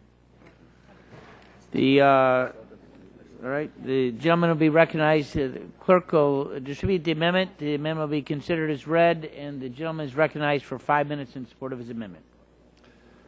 Mr. Chairman, my amendment reduces the per record fine and caps the FTC penalties for first-time offenders. I appreciate the caps for state AGs already in the bill and believe it is also important to cap civil penalties to the FTC. More often than not, companies who suffer a data breach that results in financial harm or identity theft are the victims of criminals hacking their system. My amendment reduces the fine per record in the bill from $11,000 to $1,000. In the President's recent data plan, he proposed a fine of $1,000 per record. And while I rarely agree with President Obama, in this case, $1,000 is a more appropriate number. My amendment caps FTC fines at $8.76 million for Section 2 violations and $17.52 million for violations of Section 3. Urge my colleagues to vote for the amendment. Unless the member wants to speak, I yield back my time. If the gentleman would yield.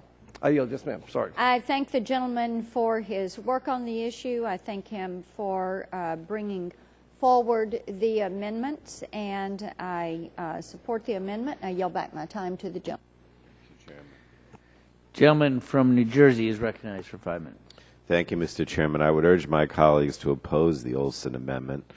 The scope of data breaches can be massive. These breaches often affect some of the largest companies in the world. Therefore, the impact of these breaches can be devastating for millions of consumers. The FTC needs the ability to match the scope of these breaches with adequate penalties.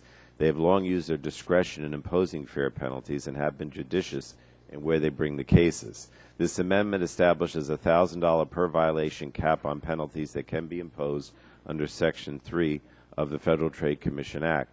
This amendment also establishes a maximum total penalty of $8,760,000 that can be imposed for violation of Section 2 of the Act, and it further gives violators a pass on their first violation of Section 2.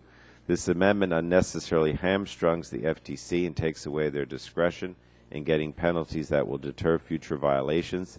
It has become an unfortunate reality that hackers can and will access personal information without permission and use that information to hurt consumers. Companies need to be vigilant in securing consumer information. Giving them a free pass on their first violation and reducing the penalties does nothing to incentivize vigilance. Just the other day, the FCC was able to assess a $25 million fine on AT&T for failure to maintain proper data security. And this was a reasonable sum given the breadth of the security breach. But this amendment would limit the FTC's fining authority to much less. And therefore, I would oppose the amendment, Mr. Chairman. Other members wishing to speak on the amendment? Mr. Chairman. Gentleman from Illinois. Mr. Chairman, the underlying bill will allow the FTC to pursue violations of the bill as unfair and deceptive acts or practices. This gives the FTC the flexibility to seek fair penalties that are commensurate with the damage that has been done. As been stated earlier, the FTC has settled more than 30 matters challenging companies' express and implied claims about the security they provide for consumers' personal data. And the FTC has settled more than 20 cases alleging that a company's failure to reasonably safeguard consumer data was an unfair practice.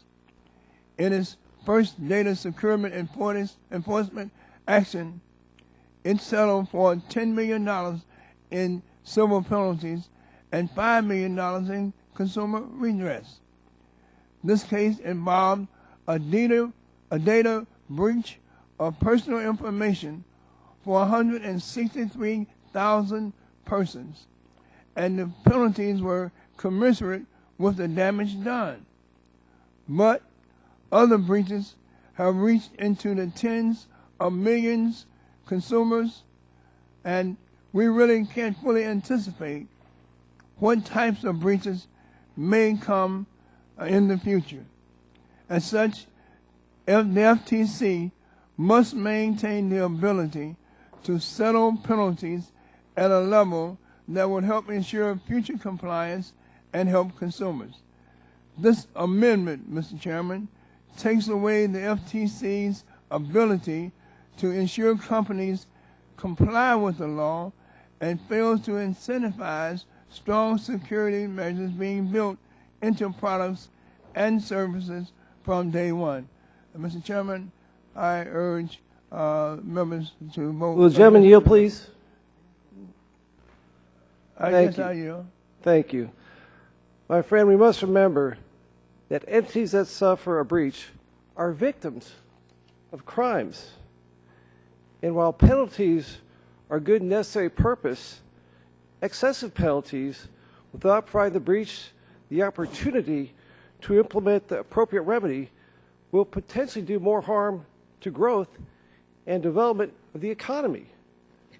The cost of penalties are ultimately passed on to the consumers, or in some cases, they could drive them out of business. That is not the intent of this bill. My amendment does not remove FTC's ability to bring civil actions calling for fines against covered entities. It merely caps those fines in the first instance, which maintains important incentives for compliance while not imposing unjust punitive actions against breach victims. Urge my colleagues to vote for my amendment. Yield back. Thank you. Other members, gentlelady from California, Ms. Eshu. Thank you, Mr. Chairman. I have a question to ask Mr. Olson. As I understand it, this places a cap on civil penalties that the FTC can seek under Section 3 of the FTC Act at $1,000 per violation and at $8,760,000 for all violations under Section 2 if it's covered under the entity's first violation. My question is the following. What's the rationale for these numbers? How did you come up with them? President Obama, in his recent data plan, he proposed a fine of $1,000 per record. I thought that's a good idea. And is it capped at $8,760,000?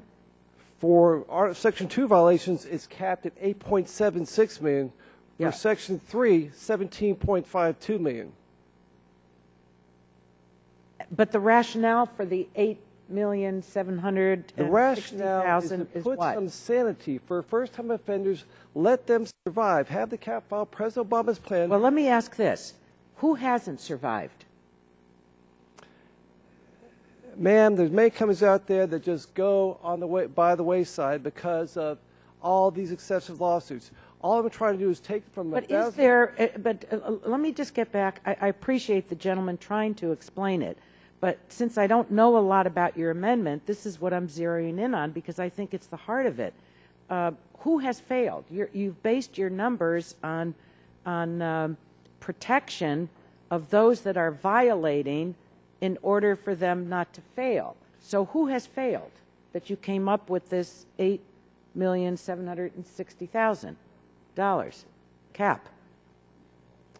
Who's failed? Who's failed? The system may fail these people. We'll make sure this doesn't happen. It's a preemptive strike, and it's probably happened already. Again, President Obama wants this cap. His recent data plan, 1,000. Well, I want to reclaim my time.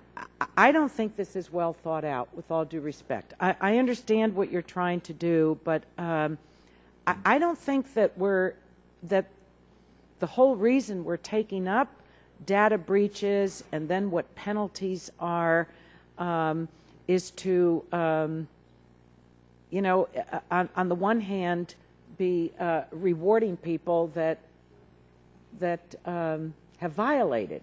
And so I don't, it doesn't seem to me that you have solid ground on what you're asserting because you can't name who has failed and yet you're putting a cap on it. So these are serious violations against all of our constituents. It's a real threat.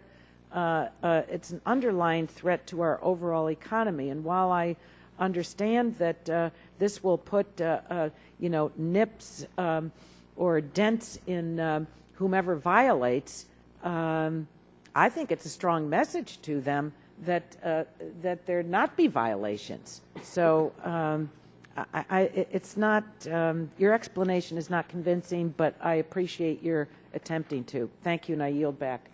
Gentlelady yields back. Gentlelady from Illinois is recognized.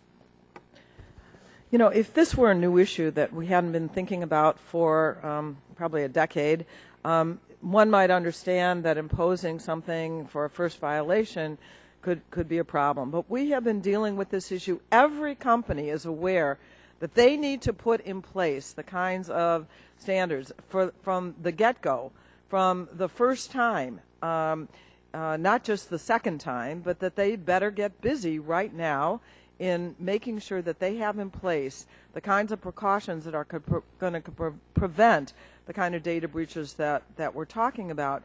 I think this is one of the most central parts of the bill, that we are telling companies that they will, if they don't put in place those kinds of precautions, that they're going to be fined. And I think that for most of these companies that This is a reasonable kind of, it's both severe enough and reasonable enough to make sure that we're protecting consumers in the way they should. No one should be surprised by this legislation and the requirements. And I yield back. Ladies, other members. Wait, did someone want me to yield to them? Schrader. You want your own time? Go ahead. Okay. You want your own time? Gentleman is recognized for 5 minutes. Thank you, Mr. Chairman. I just want to reiterate what the proponent of this amendment said at the outset. The businesses are victims. They're not trying to rip somebody off. They're not trying to make money off of their consumers, the people that come to their business that depend on them. And so I think we have to keep that in mind as we go through this general discussion. The businesses are the victims. I agree that the larger businesses perhaps that are out there have been dealing with this for years, both on the financial institution side, energy side, and now apparently everybody. And I will tell you that most small businessmen and women have no clue about any obligation in this regard. There's been a lot of discussion, and it is expensive. And they probably have no idea about how they're going to go about implementing even the base bill at this stage of the game.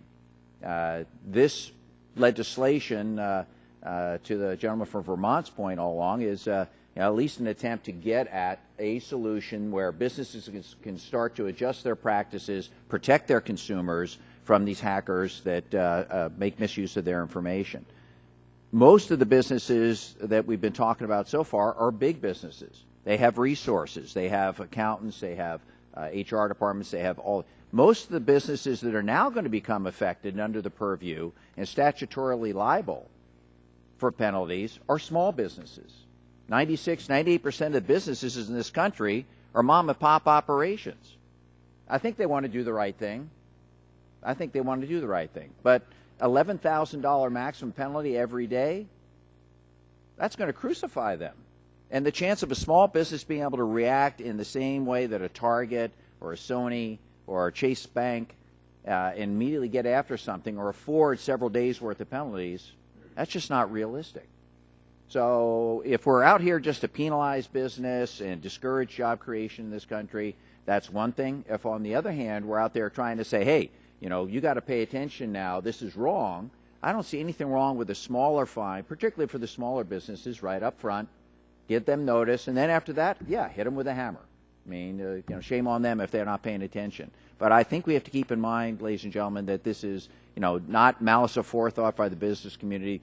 For the first time in American recorded history, they're at the table, generally in favor of this bill. I think that speaks volumes for businesses' interest in trying to solve this problem along with the rest of us here. So I'd give a little more consideration to the amendment from the gentleman from Texas. And I yield back, sir. Gentleman yield. Would gentleman yield? I think that, Mr. Chairman, I think that what we've heard over these last few moments regarding this amendment underline our initial statement, the ranking member's initial statement, that we really need to slow down. Because I understand the argument of my colleague who just stated about the question of small businesses versus large businesses. But I believe in this committee we ought to get it right. We should not send some incomplete, some less than our best efforts out of this committee. We should not send something that is not that doesn't answer and solve the real problems. But he argues about small business, and we are also aware that, I'm not a lawyer, but it seems to me that there is some protection in the courts. Some judge is going to have to decide whether or not a small business has the wherewithal, or the FTC is going to have the wherewithal to has to make a decision about whether or not they have the wherewithal to actually pay the fine. They're not going to give a business that only have $100,000 a year in revenues a $1 million fine. That doesn't make sense. There's some rationale that has to exist and some due process and due diligence that is going to be a part of this entire process once this bill leaves and once it becomes law. I'm just concerned, Mr. Chairman, that we need to slow down and go back and continue to work. We don't need to pass this out today. Let's try to get this better in better shape and take into consideration the interests of small businesses versus large businesses. We're all in favor of small mom and pop businesses on your side and on our side. All right, let's get this together. Let's work it, come up with a better product than what we are working with right now. Gentlemen's time has expired. Other members wishing to speak on the amendment? Gentleman from Texas. Yeah, move to strike Dr. correct Burgess. the number of words, and I won't take the whole 5 minutes. But do remember, the costs imposed on a small business are passed directly on to the consumer. This amendment establishes reasonable caps for first-time offenders. I support the amendment. I thank the gentleman for offering it, and I urge an aye vote and yield back. Mr.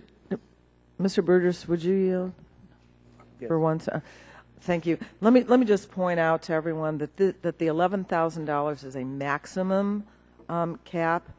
By imposing a $1,000 for a first-time offense, that would mean that Walmart or Target or some other large company would also just get $1,000. It is possible for it to be lower than $11,000. Just wanted to point that out. I yield back. All right, yield back to the gentleman. Gentleman from Vermont is recognized. I don't know what the right number is, so I'm going to vote no on this amendment. But there's a point the gentleman is making that I think bears real consideration. Mr. Schrader has talked about it as well. What's the fundamental objective we have in this legislation? Is it to protect the consumer, or is it to punish the company? In my view, our primary goal is to protect the consumer.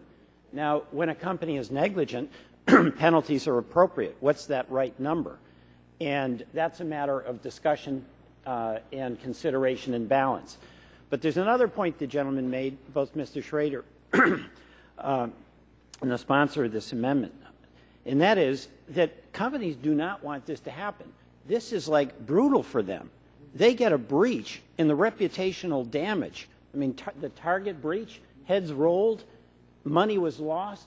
I mean, they're just not a practical, real-world situation. You have a company, whether it's small or it's large, it's a nightmare when your chief information officer comes in and says, we've got a problem.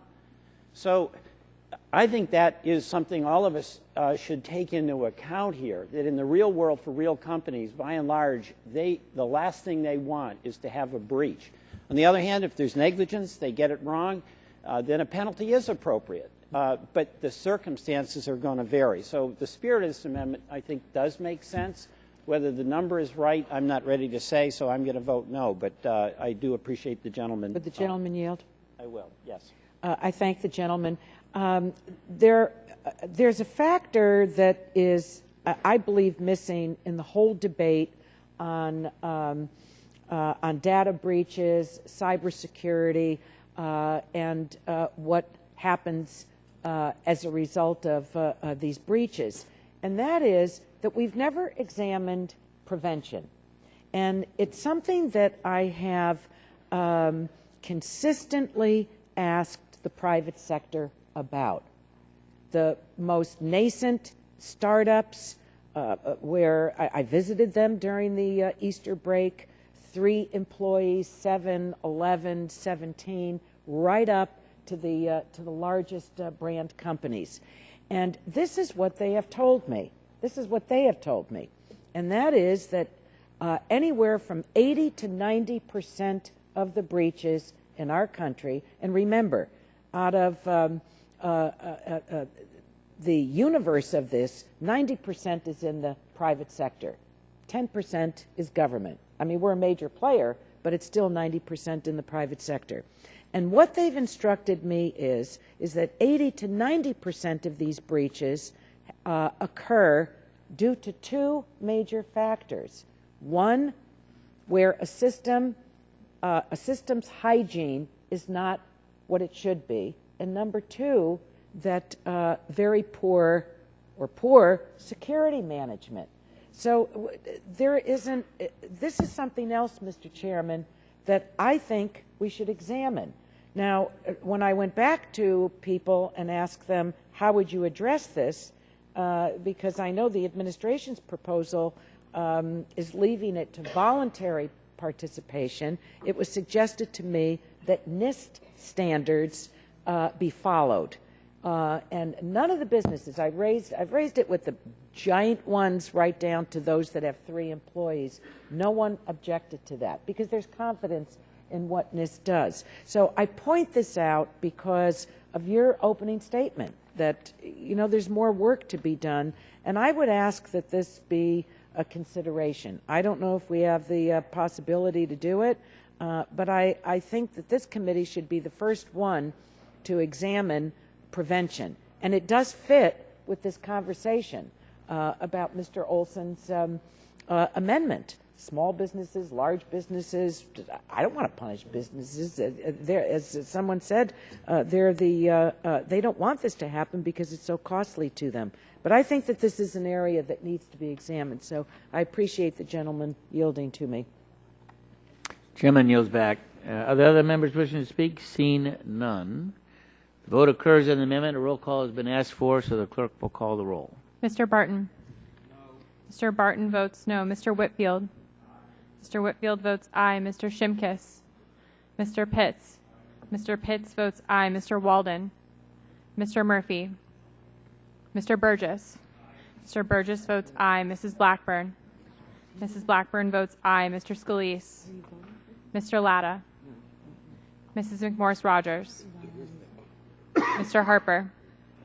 Mr. Harper votes aye. Mr. Lance? Mr. Lance votes aye. Mr. Guthrie? Mr. Guthrie votes aye. Mr. Olson? Mr. Olson votes aye. Mr. McKinley? Mr. McKinley votes aye. Mr. Pompeo? Mr. Pompeo votes aye. Mr. Kinzinger? Mr. Kinzinger votes aye. Mr. Griffith? Mr. Griffith votes aye. Mr. Billirakis? Mr. Billirakis votes aye. Mr. Johnson? Mr. Johnson votes aye. Mr. Long? Mr. Long votes aye. Mrs. Elmers? Mrs. Elmers votes aye. Mr. Bouchon? Mr. Bouchon votes aye. Mr. Flores? Mr. Flores votes aye. Mrs. Brooks? Mrs. Brooks votes aye. Mr. Mullen? Mr. Mullen votes aye. Mr. Hudson? Mr. Collins? Mr. Collins votes aye. Mr. Kramer? Mr. Kramer votes aye. Mr. Pallone? Mr. Pallone votes no. Mr. Rush? Mr. Rush votes no. Ms. Eshoo? Ms. Eshoo votes no. Mr. Engel? Mr. Green? Ms. DeGette? Ms. Capps? Ms. Capps votes no. Mr. Doyle? Mr. Doyle votes no. Ms. Schakowsky? Ms. Schakowsky votes no. Mr. Butterfield? Ms. Matsui? Ms. Matsui votes no. Ms. Castor? Ms. Castor votes no. Mr. Sarbanes? Mr. Sarbanes votes no. Mr. McNerney? Mr. McNerney votes no. Mr. Welsh? Mr. Welsh votes no. Mr. Lujan? Mr. Lujan votes no. Mr. Tonko? Mr. Tonko votes no. Mr. Yarmouth? Mr. Yarmouth votes no. Ms. Clark? Ms. Clark votes no. Mr. Loebsack? Mr. Loebsack votes no. Mr. Schrader? Mr. Schrader votes aye. Mr. Kennedy? Mr. Kennedy votes no. Mr. Cardenas? Mr. Cardenas votes no. Chairman Upton? Votes aye. Chairman Upton votes aye. Members wishing to vote, Mr. Walden? Mr. Walden votes aye. Kathy McMorris-Rogers? Mrs. McMorris-Rogers votes aye. Dr. Murphy? Mr. Murphy votes aye. Mr. Latta? Mr. Latta votes aye. Mr. Hudson? Mr. Hudson votes aye. Mr. Shimkus? Mr. Shimkus votes aye. Mr. Butterfield? Mr. Butterfield votes no. Other members wishing to cast a vote? Seeing none, the clerk will report the tally.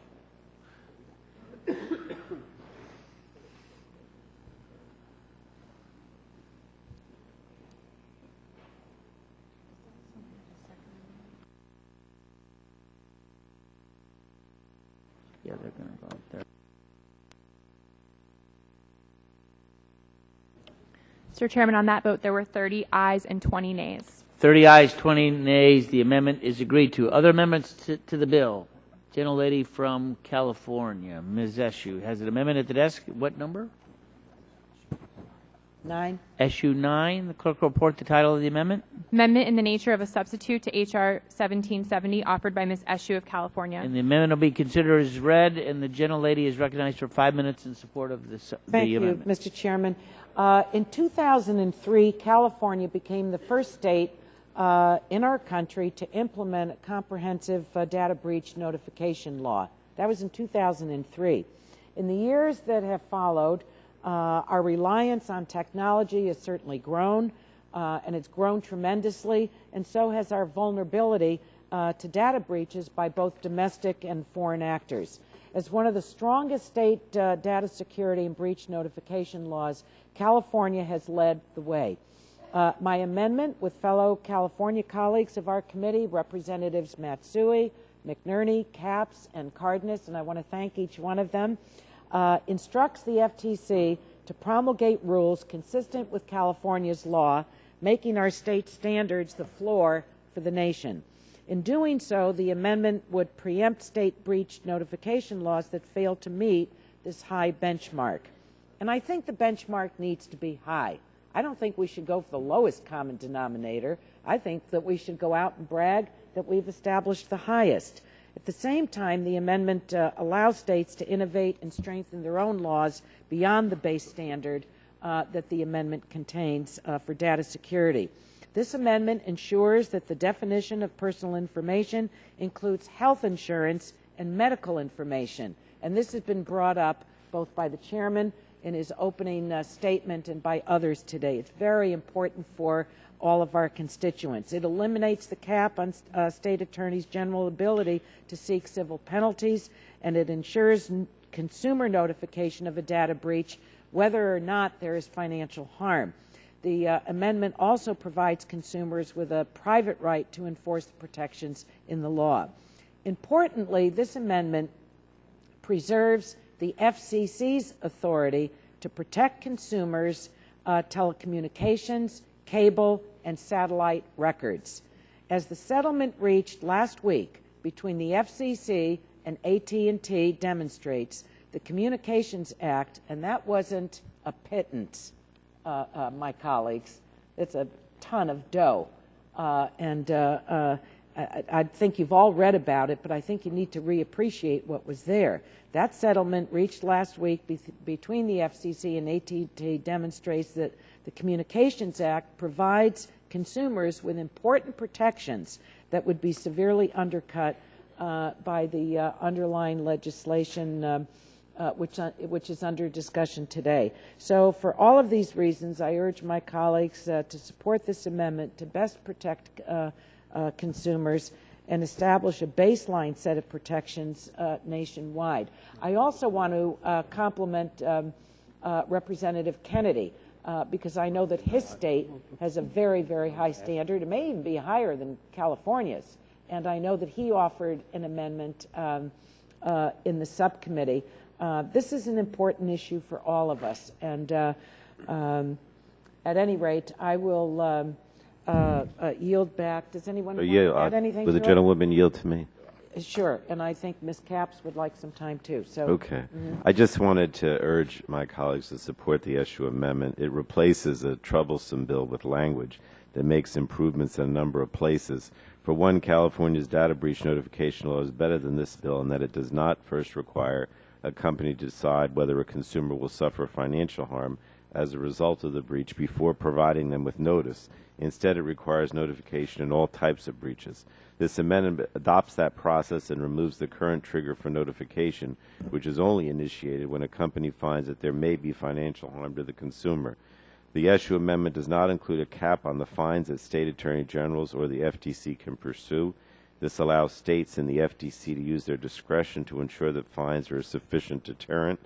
The SU amendment includes a private right of action so that consumers who suffer losses due to data breach can seek a remedy. And the amendment includes a requirement that companies provide notice to state attorney generals when a breach has occurred so that they can react to promptly protect and educate consumers.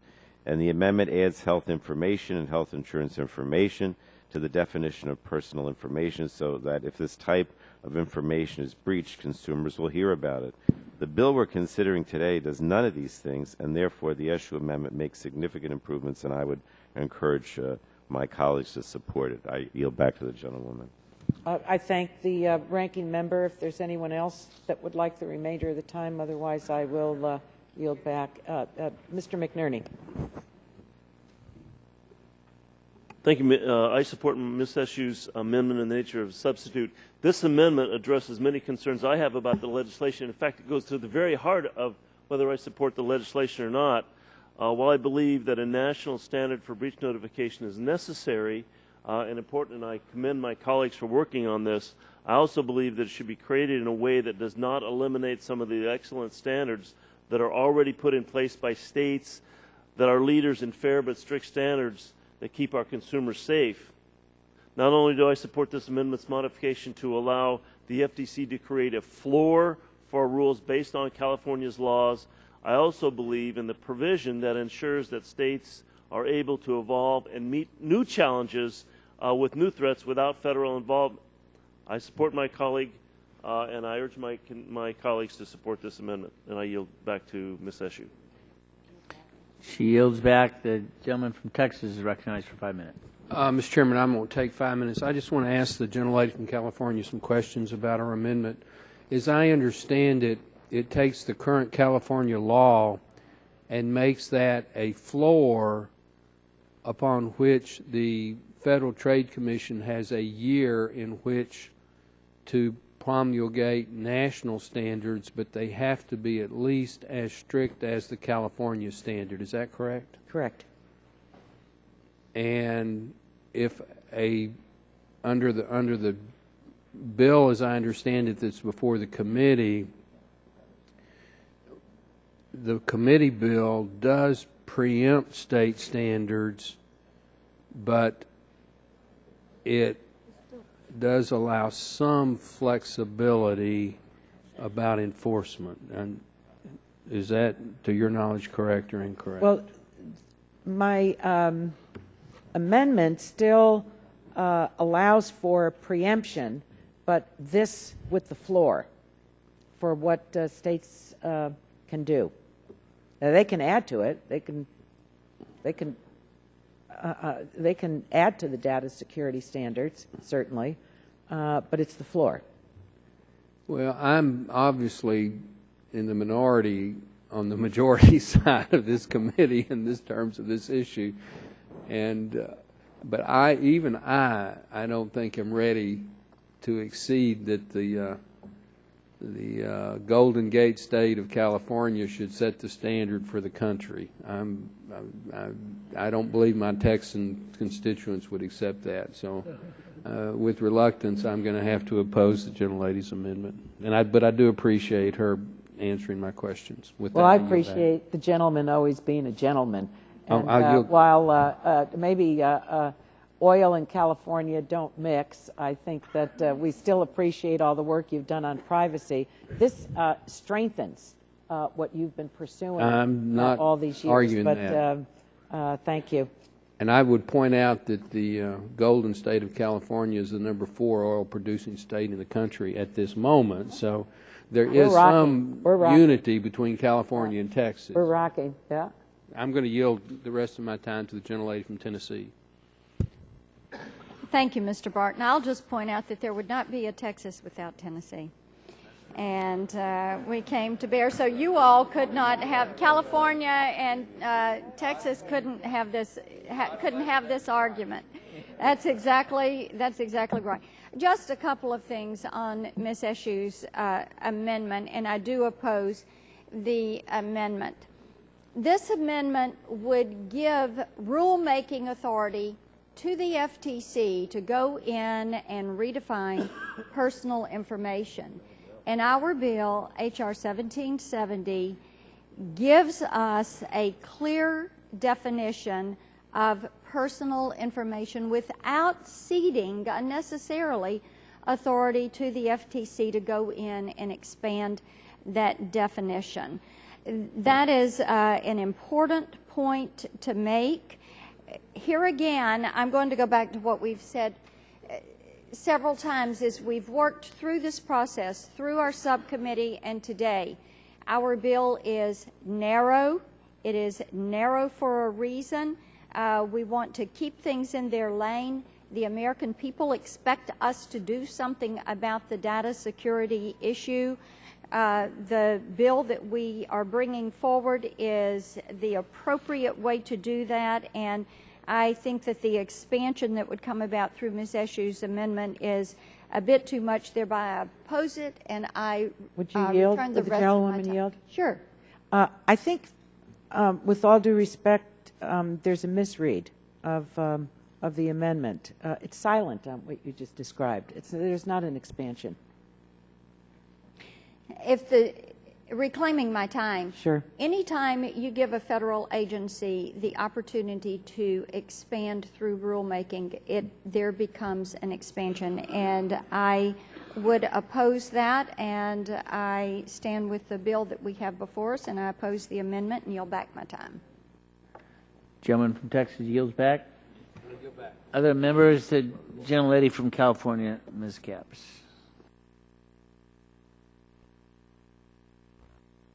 Here, I'll go this way. Sorry.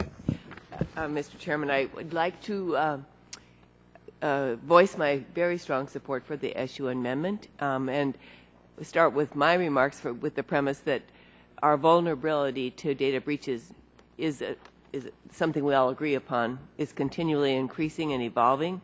And I believe we also agree that ensuring strong standards is essential to protecting our constituents.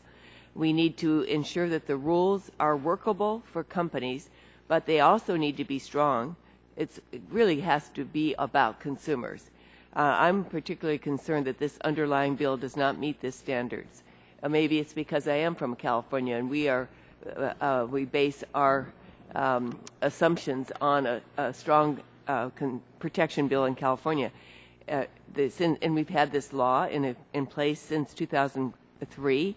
And it is proving to be the most successful data security and breach notification law in the country, or at least one of them. And this law has strong consumer protection standards that companies have been able to comply with. And also, we've seen that it does allow for the flexibility for California to adjust the rules over time, which it has done, to deal with the threats and technology as they evolve. And this amendment would simply direct the FTC to promulgate rules that are consistent with the California law. Otherwise, it's really tough for those of us in California to do something that would weaken our standards, because we want to set these strong standards as the floor for national regulations. And that's where I'm coming down on this. And this amendment does set a high national benchmark, but it allows states to continue to innovate and fill in the gaps. It's not a one-size-necessarily-fits-all, but it provides that floor.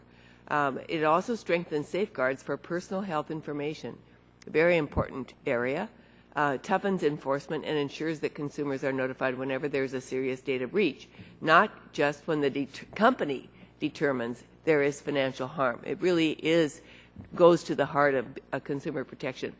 I think we should be pushing the bar higher when it comes to consumer protection, not lowering it. I don't think it makes sense to lower the bar of protection for millions of Americans who happen to live in California and in other states where these protections are at a high bar, when we can do better because we can follow these examples. So I urge my colleagues to support this amendment, and I'll be happy to yield to Mr. McNerney. Thank you. I just want to address the gentleman from Texas's concerns, and I understand how he'd be reluctant to tell people in Texas that they're adopting California standards, but Texas has good standards on its own. New York has good standards. Massachusetts has good standards. California has good standards. How can any of us go home and tell our constituents that we gave them weaker standards than our own state has already adopted? And so it doesn't have to be the California standards that are adopted. It has to be good, solid standards that we can all agree to. And so I think it's important that we consider this amendment. And if it doesn't pass today, then I recommend that my friend from Texas put together an amendment like this based on Texas standards, that it might get support on the General House. So with that, I'll yield back. Okay, I'll yield to... Gentlelady yields back her time. Other members? Gentlelady from Illinois. Thank you, Mr. Chairman.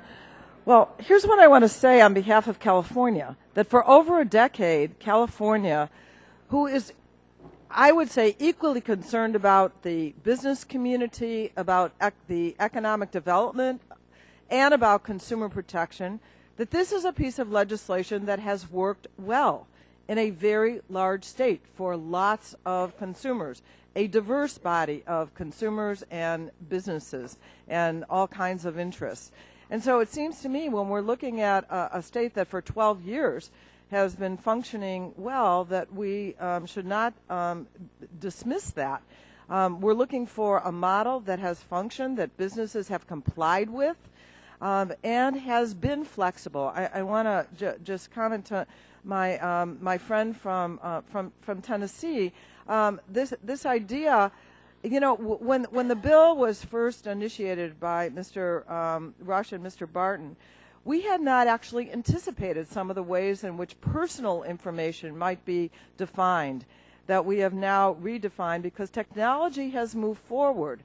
And so we cannot anticipate the kinds of personal information that we want to protect as we go forward. And so letting the FTC in California state, letting the state of California be more flexible, I think is really a good thing for us. Rulemaking does require comment periods, and so everyone would be able to weigh in on changes that would be made. But though in Illinois we have legislation that would also be preempted by this bill, but I think looking at the California standard and applying that to the rest of the country makes a lot of good sense because they have a lot of experience in making it work. And I yield back.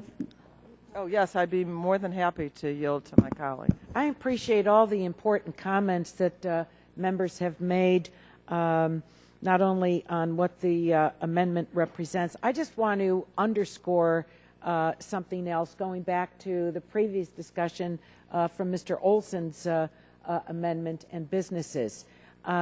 This has been, these standards have been in place for some time. And I haven't had one business come to me since 2003 to tell me, to report to me that this is onerous, that it is a standard that they can't meet or comply with. We all get complaints when we're home on a whole plethora of issues, but there's not been one. And for those that, you know, are just poking a little fun at California, there isn't a person on this committee that can't wait to come to California, and the ATM machine that it represents and the robust businesses that are revolutionizing our economy and understanding that we are the home and the hub of innovation, not only in our nation, but in the world. So if you want to take into consideration what California has established, that businesses have done very, very well by this, I just want to pick up an eraser and erase out that little particular bias that may be there about California, because you embrace California in many other ways. So thank you, and I think that this has been a wonderful debate. Yield back. Time has expired. I think we're ready for the vote. Roll call vote has been asked for. The clerk will call the tally. Mr. Barton? No. Mr. Barton votes no. Mr. Whitfield? No. Mr. Whitfield votes no. Mr. Shimkus? Mr. Pitts? Mr. Pitts votes no. Mr. Walden? Mr. Murphy? Mr. Murphy votes no. Mr. Burgess? Mr. Burgess votes no. Mrs. Blackburn? Mrs. Blackburn votes no. Mr. Scalise? Mr. Latta? Mr. Latta votes no. Mrs. McMorris-Rogers? Mrs. McMorris-Rogers votes no. Mr. Harper? Mr. Harper votes no. Mr. Lance? Mr. Lance votes no. Mr. Guthrie? Mr. Guthrie votes no. Mr. Olson? Mr. Olson votes no. Mr. McKinley? Mr. McKinley votes no. Mr. Pompeo? Mr. Kinzinger? Mr. Kinzinger votes no. Mr. Griffith? Mr. Griffith votes no. Mr. Bill Rackus? Mr. Bill Rackus votes no. Mr. Johnson? Mr. Johnson votes no. Mr. Long? Mr. Long votes no. Mrs. Elmers? Mrs. Elmers votes no. Mr. Bouchon? Mr. Bouchon votes no. Mr. Flores? Mr. Flores votes no. Mrs. Brooks? Mrs. Brooks votes no. Mr. Mullen. Mr. Mullen votes no. Mr. Hudson. Mr. Hudson votes no. Mr. Collins. Mr. Collins votes no. Mr. Kramer. Mr. Kramer votes no. Mr. Pallone. Mr. Pallone votes aye. Mr. Rush. Mr. Rush votes aye. Ms. Eshoo. Ms. Eshoo votes aye. Mr. Engel. Mr. Green. Ms. DeGette. Ms. Capps. Ms. Capps votes aye. Mr. Doyle. Mr. Doyle votes aye. Ms. Schakowsky. Ms. Schakowsky votes aye. Mr. Butterfield. Mr. Butterfield votes aye. Ms. Matsui. Mr. Matsui votes aye. Ms. Castor. Ms. Castor votes aye. Mr. Sarbanes. Mr. Sarbanes votes aye. Mr. McNerney. Mr. McNerney votes aye. Mr. Welch. Mr. Welch votes aye. Mr. Lujan. Mr. Lujan votes aye. Mr. Tonko. Mr. Tonko votes aye. Mr. Yarmouth. Mr. Yarmouth votes aye. Ms. Clark. Ms. Clark votes aye. Mr. Loebsack. Mr. Loebsack votes aye. Mr. Schrader. Mr. Schrader votes aye. Mr. Kennedy. Mr. Kennedy votes aye. Mr. Cardenas. Mr. Cardenas votes aye. Chairman Upton. From Michigan votes no. Chairman Upton votes no. Other members wishing to cast a vote? Mr. Walden. Mr. Pompeo. Walden votes no. Mr. Shimkus. Other members wishing to cast a vote? Seeing none, the clerk will report the tally.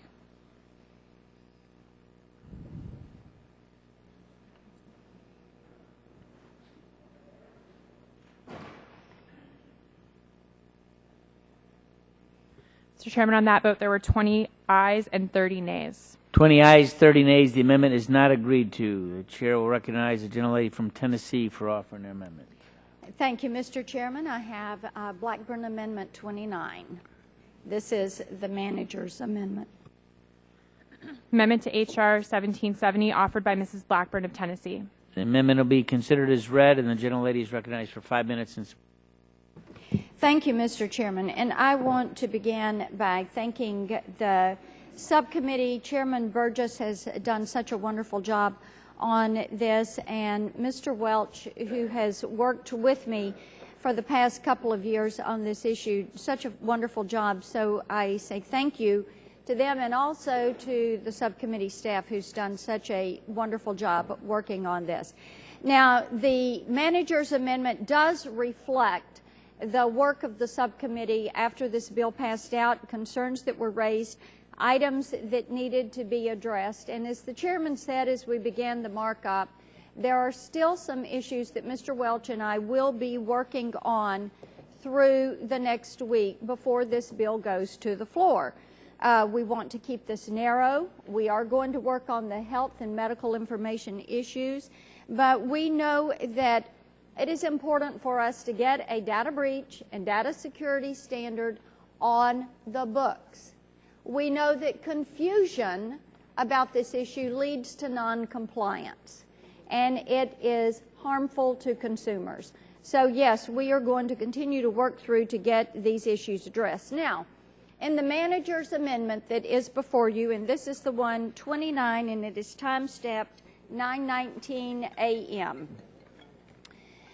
Some of the items that are addressed, the third-party language, it defines the obligations imposed on both the breached and the non-breached covered entities. It removes references to undefined terms to clarify the intent of the language. The amendment clarifies that call information, CP&I, is covered under the bill regardless of whether it is held by a telecommunications carrier. The hyperlink issue that was brought up, it removes the provision prohibiting the inclusion of a hyperlink in electronic notification after a breach of security. Emails that are forwarded often automatically include hyperlinks to websites, even when the hyperlink was removed in the original email, so making compliance with the previous provision impractical. Access and acquisition. It provides that in order for a breach of security to have occurred, personal information must have been accessed and acquired. Data that is merely accessed is not necessarily usable by a cyber criminal. The underlying bill provides that any two of the above items with name constitutes personal information, and those items are phone number, address, date of birth, or the mother's maiden name. The amendment provides that all of the above items must be coupled with name to constitute personal information. The underlying bill provides that name along with a government ID number constitutes personal information. It provides that a government ID number alone constitutes personal information. The amendment adds futures commission merchants, special purpose vehicles, credit union service organizations, state-chartered, non-federally insured credit unions, and finance companies to the list of entities accepted from the bill. The amendment furthers the purpose of ensuring that entities that are already subject to Graham-Leach-Bliley are not double regulated by the bill. So those are the issues that arose through the subcommittee's work.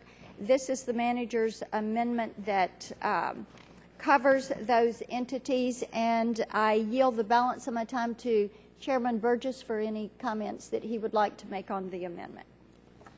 I'll thank the gentlelady for the thoughtful amendment and the important adjustments that the manager's amendment makes to the underlying bill.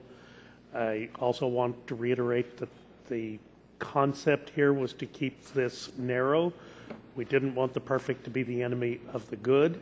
And as I explained to several members of the subcommittee, my vision of success was not reporting a bill favorably out of the subcommittee. My vision of success is a signing ceremony. That vision remains intact. So I thank the gentlelady for her work on this in perfecting the language. I hope that the discussions that are going to continue are going to be fruitful. I stand ready to assist the chairman of the full committee in my capacity as a Rules Committee member, and we will get this done. I yield back. Gentlelady's time has expired. To recognize the ranking member of the committee, Mr. Pallone. Mr. Chairman, I urge my colleagues to oppose the Blackburn amendment. I had high hopes for a manager's amendment that would improve the underlying bill, but my hopes have been dashed. Instead of strengthening consumer protections, it still leaves large gaps.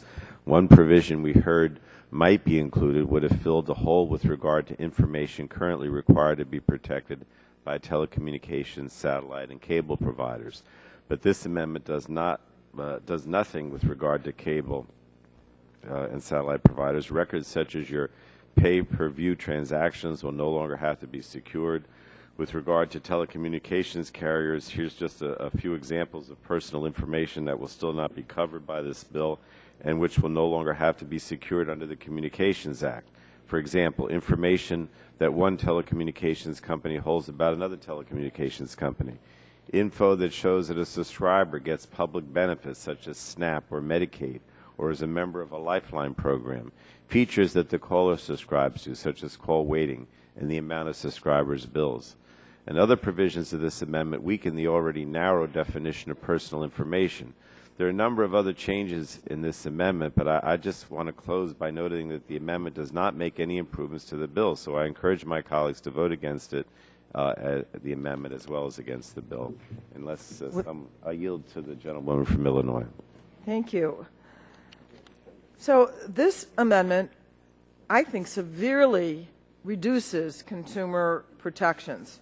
So it sets a new higher threshold for those companies who are responsible for failing to secure data by adding the word and.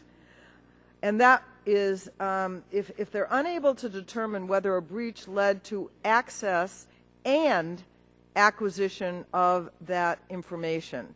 In the original bill it says or acquisition of this information. So in other words, if they know that there's been a breach, your data has been exposed, you have to show even further that that there's been an acquisition of that data. If they're unable to tell whether that information was actually acquired, they no longer need to notify. I see that as a serious weakening of an already weak consumer protection standard.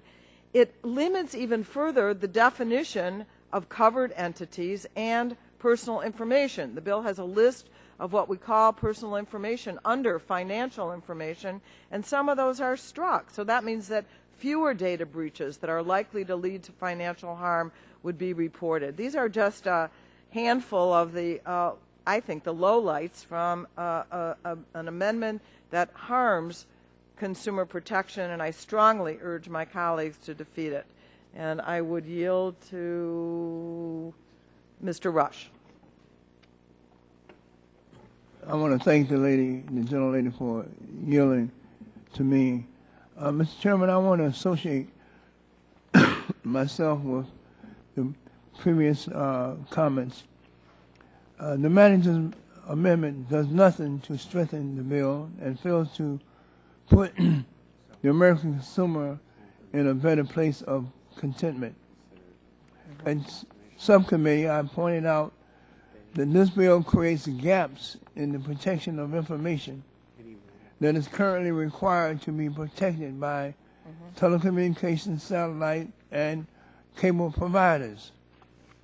I was hopeful that today we would see an amendment that plugs these gaps, but that is not the case. Instead, this amendment completely avoids cable and satellite providers. There are many forms of personal information that are currently covered by the Communications Act that will no longer be required to be secured if this bill becomes law. This is sensitive information, such as the time, the destination, the frequency of text messages that are sent, a consumer's membership in a particular organization, or a consumer's viewing habits. In addition, this amendment raises the bar on the type of personal information that triggers notification of a breach to consumers, needlessly making it easier for hackers to commit identity theft and to access personal accounts. Mr. Chairman, we should err on the side of caution and not further weaken this bill. However, there are many more systemic problems in this bill. Unfortunately, this amendment fails to address these larger problems, and therefore, Mr. Chairman, I am opposed. Again, I say narrow is nice, but narrow is not enough when it comes to protecting the American consumer. And I hope my colleagues will join me in voting no to this amendment. Time has expired. Other members wishing to speak on the amendment? You can ask for a roll call on this? All right. Gentleman from Vermont. Thank you very much. I want to address, first of all, the comments, Mr. Chairman, that you made in the beginning about the health care issue that we're going to continue to have discussions on. It's not resolved in the manager's amendment, and for me that's a big problem. And I know we're all going to do this in good faith, but we really do, in my view, want at the end of the day to let states, as 8 states have already done, protect the health care information of their citizens. In fact, it's a lot of Republican-led states that have led the way on that. Florida, Arkansas, Missouri, New Hampshire, North Dakota, Texas, by the way, in California. And people really get rightly concerned about the integrity of their health care information. So I hope it's something that can be included so that states have some latitude here, and I take you at your word.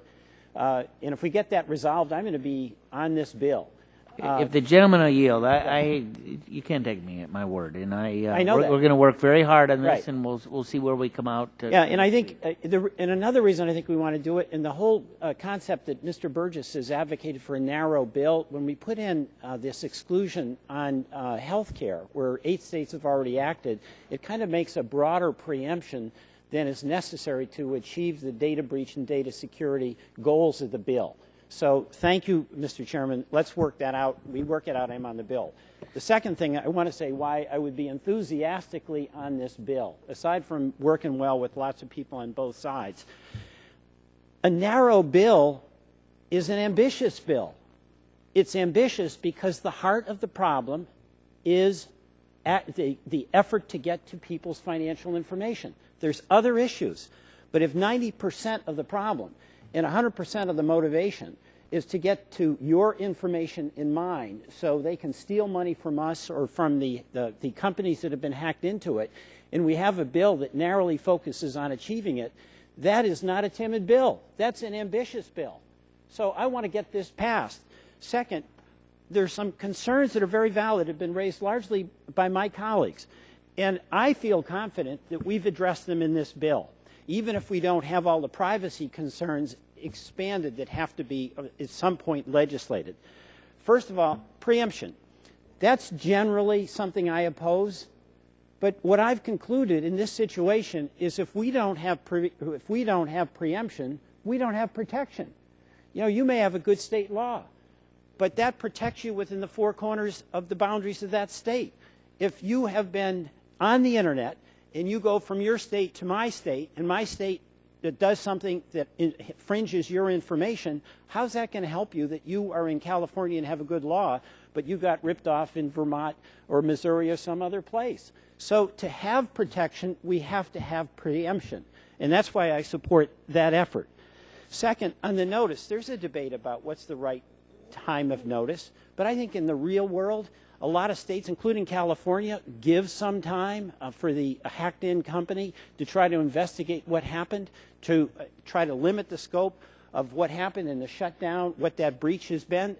That's a common-sense situation for me. Can it be abused? In some situations it might be abused, but we're going to have penalty authority if there's been negligent or malicious conduct on the part of the actor. So the notice that we have doesn't require like real time. It allows for practical investigation and then 30 days notice so that that'll happen.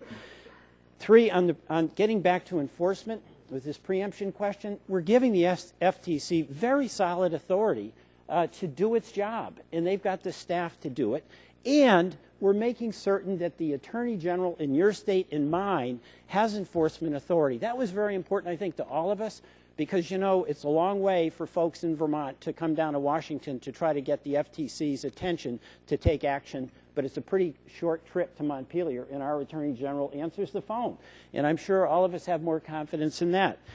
Then on the privacy question, we did something that, again, is controversial. We're shifting jurisdiction from the FCC on certain issues to the FTC. Anytime there's a jurisdictional transfer, there's a fight. The question for me is not who's the cop on the beat. The question is there a cop on the beat, and is the consumer going to be protected? The language in this bill is focused solely on the data breach, data notification provisions. And when you go through with a fine-tooth comb the language, the CP&I information, the privacy rights, the information that we all believe should be protected, what's your viewing habits, what's your call habits, all of that is going to continue to receive the protection. We've agreed on that from the beginning. We've had some struggles on trying to get the right language to make sure that agreed upon approach was reached. I'm satisfied we've got the language, so we'll have those protections. So bottom line here, this is a pretty good bill. It's going to help folks on the data breach, and it's going to help on the data on the breach notification, and it represents, in fact, solid potential for enforcement through the FTC and with the Attorney General's office. So I appreciate the good work that's been done, not just by this committee, but by folks who've led the way on this, Mr. Barton and Mr. Rush. You know, we don't get from here to there overnight, and we sure know that around here. But this is a solid step in the right direction. All we've got to do, from my perspective, is we've got to address this health care issue that, in my view, actually doesn't belong here. It really doesn't belong here, so let's not let it get in the way. Let's have that discipline that Mr. Burgess imposed on the process from day one of this hearing. Gentleman's time is expired. And I yield back. Despite the strong arguments in support of the manager's amendment. Other members wishing to speak on the amendment, seeing none, the vote occurs on the amendment offered by the gentlelady from Tennessee. Those in favor will say aye. Aye. Those opposed say no. No. Opinion of the chair, the ayes have it. The ayes have it, and the amendment is agreed to. Are there further amendments to the bill? Gentleman from California, Mr. McNerney, has an amendment number. Thank you, Mr. Chairman. I have an amendment at the desk, McNern 20 or 020. Number 20.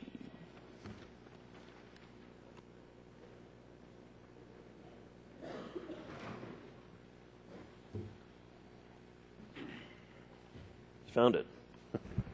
Clerk will report the title of the amendment.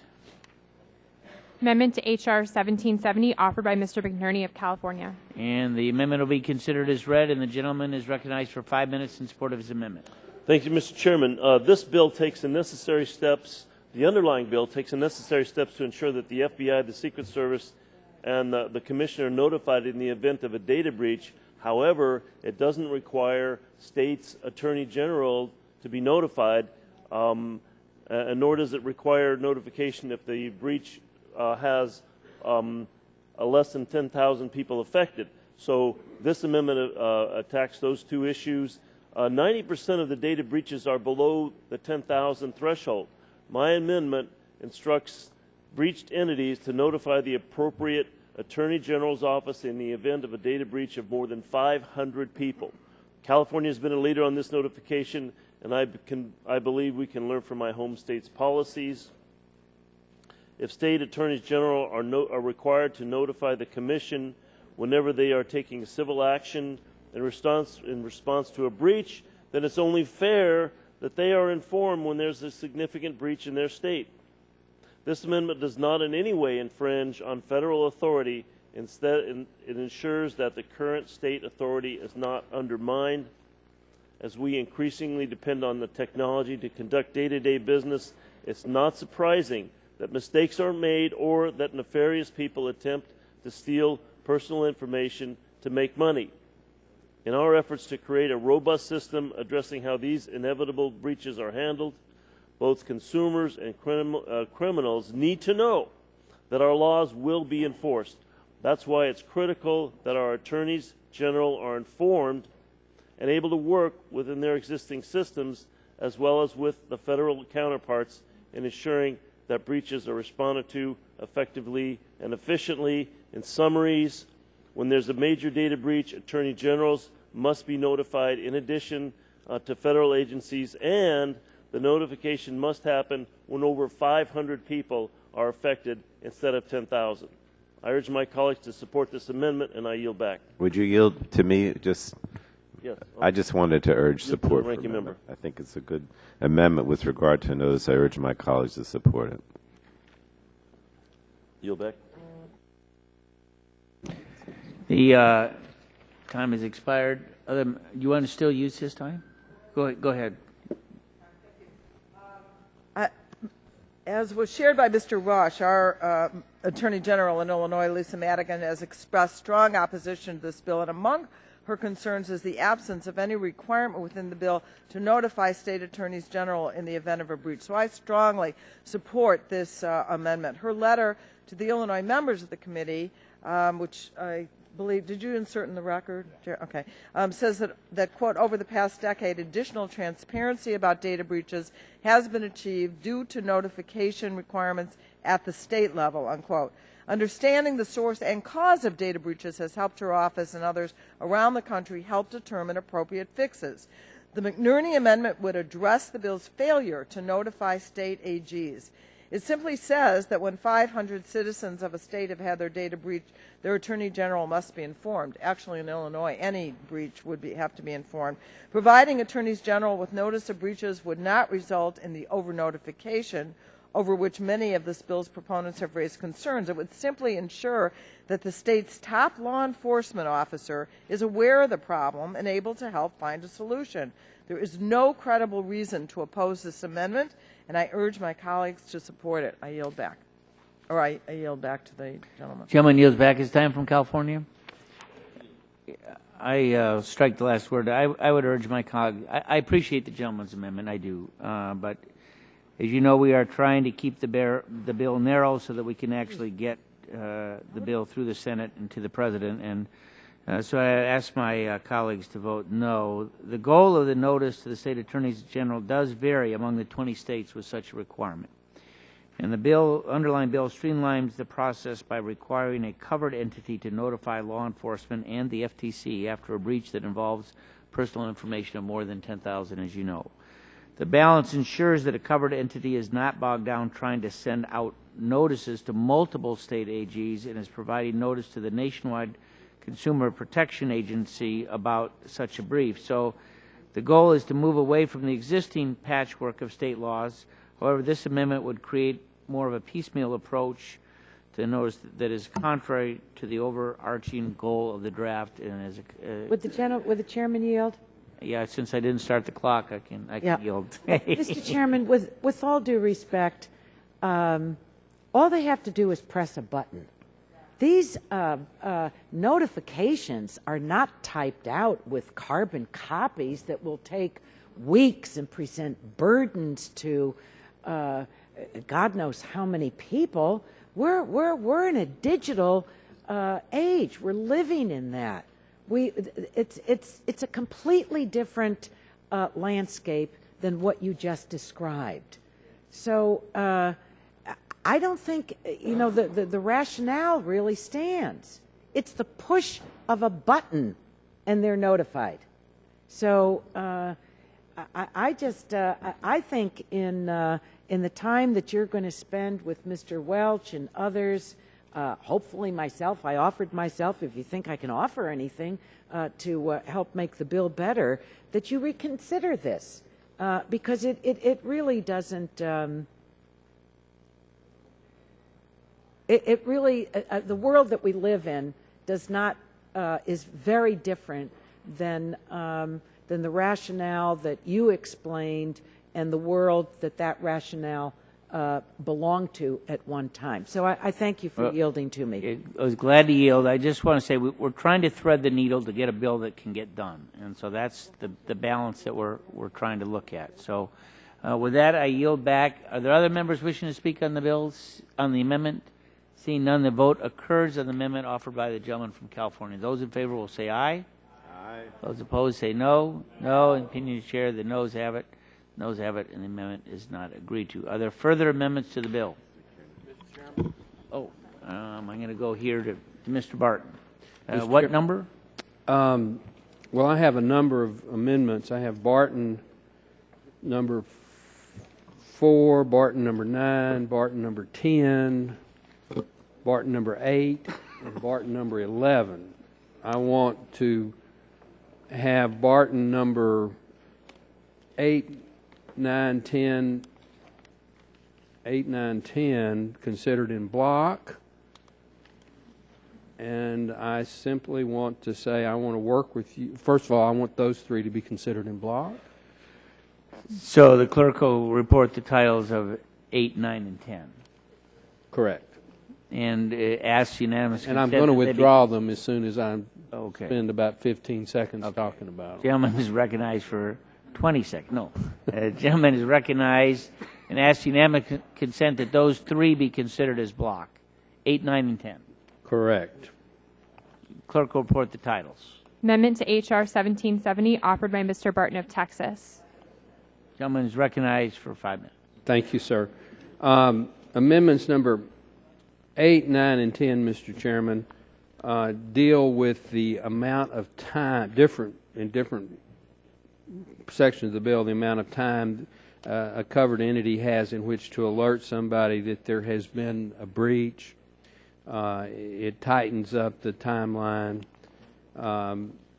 Amendment number 10 actually is probably the most substantive because it would eliminate the state preemption. It would actually let the states continue to set standards. So that is a controversial one. And then the last one simply says, strike the words upon written request and insert 30 days or such lesser period. So it tightens up and gives some definition to when somebody who's been breached has to be notified. So I'm going to withdraw those amendments, Mr. Chairman, on your assurances that we will at least discuss them between now. We'll have an opportunity to discuss those amendments. And the gentleman withdraws those. I do withdraw them, yes, sir. Now, I do want to offer amendment number 11. So the clerk will report the title number 11. Amendment to H.R. 1770, offered by Mr. Barton of Texas. And the gentleman is recognized. Amendment will be considered as read, and the gentleman is recognized for 5 minutes. This is really, Mr. Chairman, a technical amendment. You use the term in several places in the bill, breached covered entity. This amendment would strike breach covered entity or non-breach covered entity, as the case may be. This simply clarifies in the bill the term and brings the bill throughout its entirety in conformity with the plain English language. It's something the staff says you support. It's a technical amendment. Gentleman is correct. If the gentleman yield, I think the amendment is viewed by many of us as a technical amendment. It's a good amendment and one that I can support. I don't know, are you all? I support it. And if the gentleman yield back, we'll have a vote on the amendment. I'm honored to yield back, Mr. Chairman. Time has expired. The vote occurs on the Barton amendment. Those in favor will say aye. Aye. Those opposed say no. Opinion of the chair, the ayes have it. The amendment is agreed to. Are there further amendments to the bill? Gentleman from Massachusetts has an amendment. Thank you, Mr. Chairman. I do have an amendment at the desk. Number? We can start with, I've got two, start with the UADP FinLed 1. Number 1. Which number, sir? I'm sorry. I've got it written here as the UDAP FinLed 01, Kennedy 01. They're different numbers. Okay. Amendment to H.R. 1770, offered by Mr. Kennedy. Great. Gentleman is, the amendment will be considered as read, and the gentleman is recognized for 5 minutes in support of his amendment. Thank you, Mr. Chairman. I won't take that much time. My amendment, Mr. Chairman, deals with the issue clarifying the committee intent with regards to Section 6 of the underlying bill. Section 6A preempts state information security laws, but it also preempts state consumer protection laws, including state laws prohibiting unfair, deceptive acts or practices. While this bill took a step to ensure that the Federal Trade Commission can still bring cases under its law relating to unfair, deceptive acts or practices, it fails to do the same for states. At the subcommittee markup, I sought to address Section 6A's broad state preemption. The amendment failed on a party line vote. I'm still concerned about the language in Section 6A. Therefore, I'm offering this narrower amendment just to address state laws relating to unfair or deceptive acts and practices. We've heard that this is supposedly a narrowly tailored bill dealing with a narrow issue of financial harm. If that's the case, we should not prohibit states from bringing actions when their residents are injured in ways other than financial. I'll provide a brief example.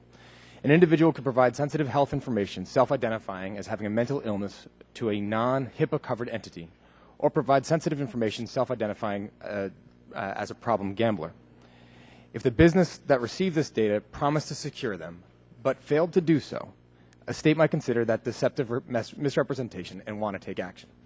This amendment should be supported so that states, just like the FTC, can continue to bring cases that are beyond the scope of the bill and continue to protect their residents. With that, Mr. Chairman, I yield back.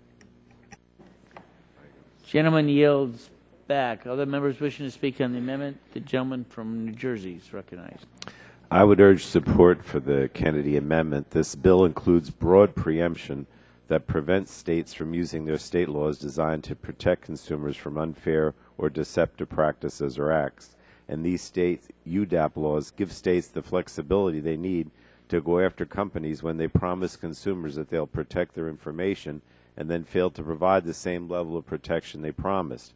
While many states have strong data security and breach notification laws on the books, state UDAP laws allow law enforcement to protect consumers when these laws and other state laws do not speak to a set of particular circumstances where consumers are harmed. In many cases, other causes of action under common law are not available, so state legislatures have responded by enacting UDAP laws. And when a consumer cannot use common law claims such as negligence or breach of contract, state law enforcement can rely on UDAP laws to go after bad actors that are using unfair and deceptive practices. So this amendment is simple. It would preserve state UDAP authority. If this amendment is adopted, it will simply allow states to continue protecting their residents from unfair and deceptive practices and acts. State UDAP laws are critical to ensuring consumers are protected. States would not have UDAP laws on the books if they were not an important tool which allows states to accomplish what is not possible under common law. So I ask my colleagues to support adoption of the Kennedy Amendment. I yield back. Gentleman yields back. Or do you want to yield to Jan? Go ahead. Again, this bill may be broader than one thinks. As currently written, as the ranking member mentioned, would prevent states from enforcing their own laws regarding unfair and deceptive practices, acts or practices as it relates to data. So even states without specific data standards are able to and have prosecuted bad actors for their failure to protect internet searches or report on data breaches under these so-called UDAP statutes. That includes authority for states to go after entities that sell personal information or habits that their customers have a right and expectation to keep private. If an entity engages in what are legally considered to be unfair or deceptive practices, acts or practices, illegal, they should be held accountable. This amendment makes sure that states will continue to be able to exercise UDAP authority to protect their citizens. It's straightforward. It should be unobjectionable. I hope everyone on this committee will support it. I don't know if it was an unintended consequence, but in any case, I think it's much broader than it has been spoken to so far. I yield back, or I yield to the gentleman. That is the time. Time is the gentleman from New Jersey yields back. Chair will yield to the gentlelady from Tennessee. Thank you, Mr. Chairman. And I do thank the gentleman for his amendment and for staying on this issue. And I know he is concerned about preemption in the bill, but his amendment would end up subverting the preemption provisions that are in our bill. And as I said earlier, different rules for different states. This will lead to corporate gamesmanship. When there is confusion, it leads to less protection for consumers, and it also leads to more noncompliance. We know that happens. That is the reason we have the bill in the way that we do. Preemption is important for consumers. It is important for businesses. It is important for victims of these data breaches. So I oppose the gentleman's amendment. I thank him for staying interested in the issue, and I yield back the balance of my time. She yields back her time. Other members wishing to speak? Seeing none, the vote occurs on the Kennedy amendment. Those in favor will say aye. Roll call. That vote has been asked. The clerk will call the roll. Mr. Barton? Mr. Whitfield? Mr. Whitfield votes aye. Mr. Shimkus? Mr. Pitts? Mr. Pitts votes no. Mr. Walden? Mr. Murphy? Mr. Murphy votes no. Mr. Burgess? Mr. Burgess votes no. Mrs. Blackburn? Mrs. Blackburn votes no. Mr. Scalise? Mr. Latta? Mr. Latta votes no. Mrs. McMorris-Rogers? Mr. Harper? Mr. Harper votes no. Mr. Lance? Mr. Lance votes no. Mr. Guthrie? Mr. Guthrie votes no. Mr. Olson? Mr. Olson votes no. Mr. McKinley? Mr. McKinley votes no. Mr. Pompeo? Mr. Pompeo votes no. Mr. Kinzinger? Mr. Kinzinger votes no. Mr. Griffith? Mr. Griffith votes no. Mr. Billrakis? Mr. Billrakis votes no. Mr. Johnson? Mr. Johnson votes no. Mr. Long? Mr. Long votes no. Mrs. Elmers? Mrs. Elmers votes no. Mr. Bouchon? Mr. Bouchon votes no. Mr. Flores? Mrs. Brooks? Mrs. Brooks votes no. Mr. Mullen? Mr. Mullen votes no. Mr. Hudson? Mr. Hudson votes no. Mr. Collins? Mr. Collins votes no. Mr. Kramer? Mr. Kramer votes no. Mr. Pallone? Mr. Pallone votes aye. Mr. Rush? Mr. Rush votes aye. Ms. Eshoo? Ms. Eshoo votes aye. Mr. Engel? Mr. Green? Ms. DeGette? Ms. Capps? Ms. Capps votes aye. Mr. Doyle? Mr. Doyle votes aye. Ms. Schakowsky? Ms. Schakowsky votes aye. Mr. Butterfield? Ms. Matsui? Ms. Matsui votes aye. Ms. Castor? Ms. Castor votes aye. Mr. Sarbanes? Mr. Sarbanes votes aye. Mr. McNerney? Mr. McNerney votes aye. Mr. Welsh? Mr. Welsh votes aye. Mr. Lujan? Mr. Lujan votes aye. Mr. Tonko? Mr. Tonko votes aye. Mr. Yarmouth? Mr. Yarmouth votes aye. Ms. Clark? Mr. Loebsack? Mr. Schrader? Mr. Schrader votes aye. Mr. Kennedy? Mr. Kennedy votes aye. Mr. Cardenas? Mr. Cardenas votes aye. Chairman Upton? Votes no. Chairman Upton votes no. Members wishing to cast a vote, Mr. Barton. Mr. Barton votes aye. Mr. Walden. Mr. Walden votes no. Mr. Shimkus. Mr. Shimkus votes no. Other members wishing to cast a vote? Seeing none, the clerk will report the tally.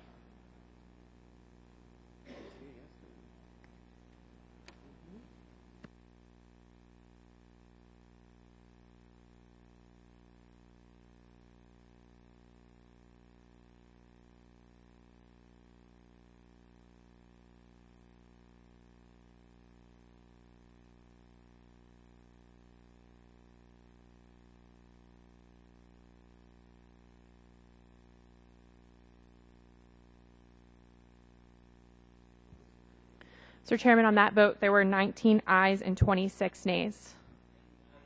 26 nays. The amendment is not agreed to. Are there further amendments to the bill? Gentleman from Massachusetts. Last one, Mr. Chairman, I promise. Clerk will report the title of the amendment. Sales savings 01. We had an amendment to it, so it's an 1102 timestamp.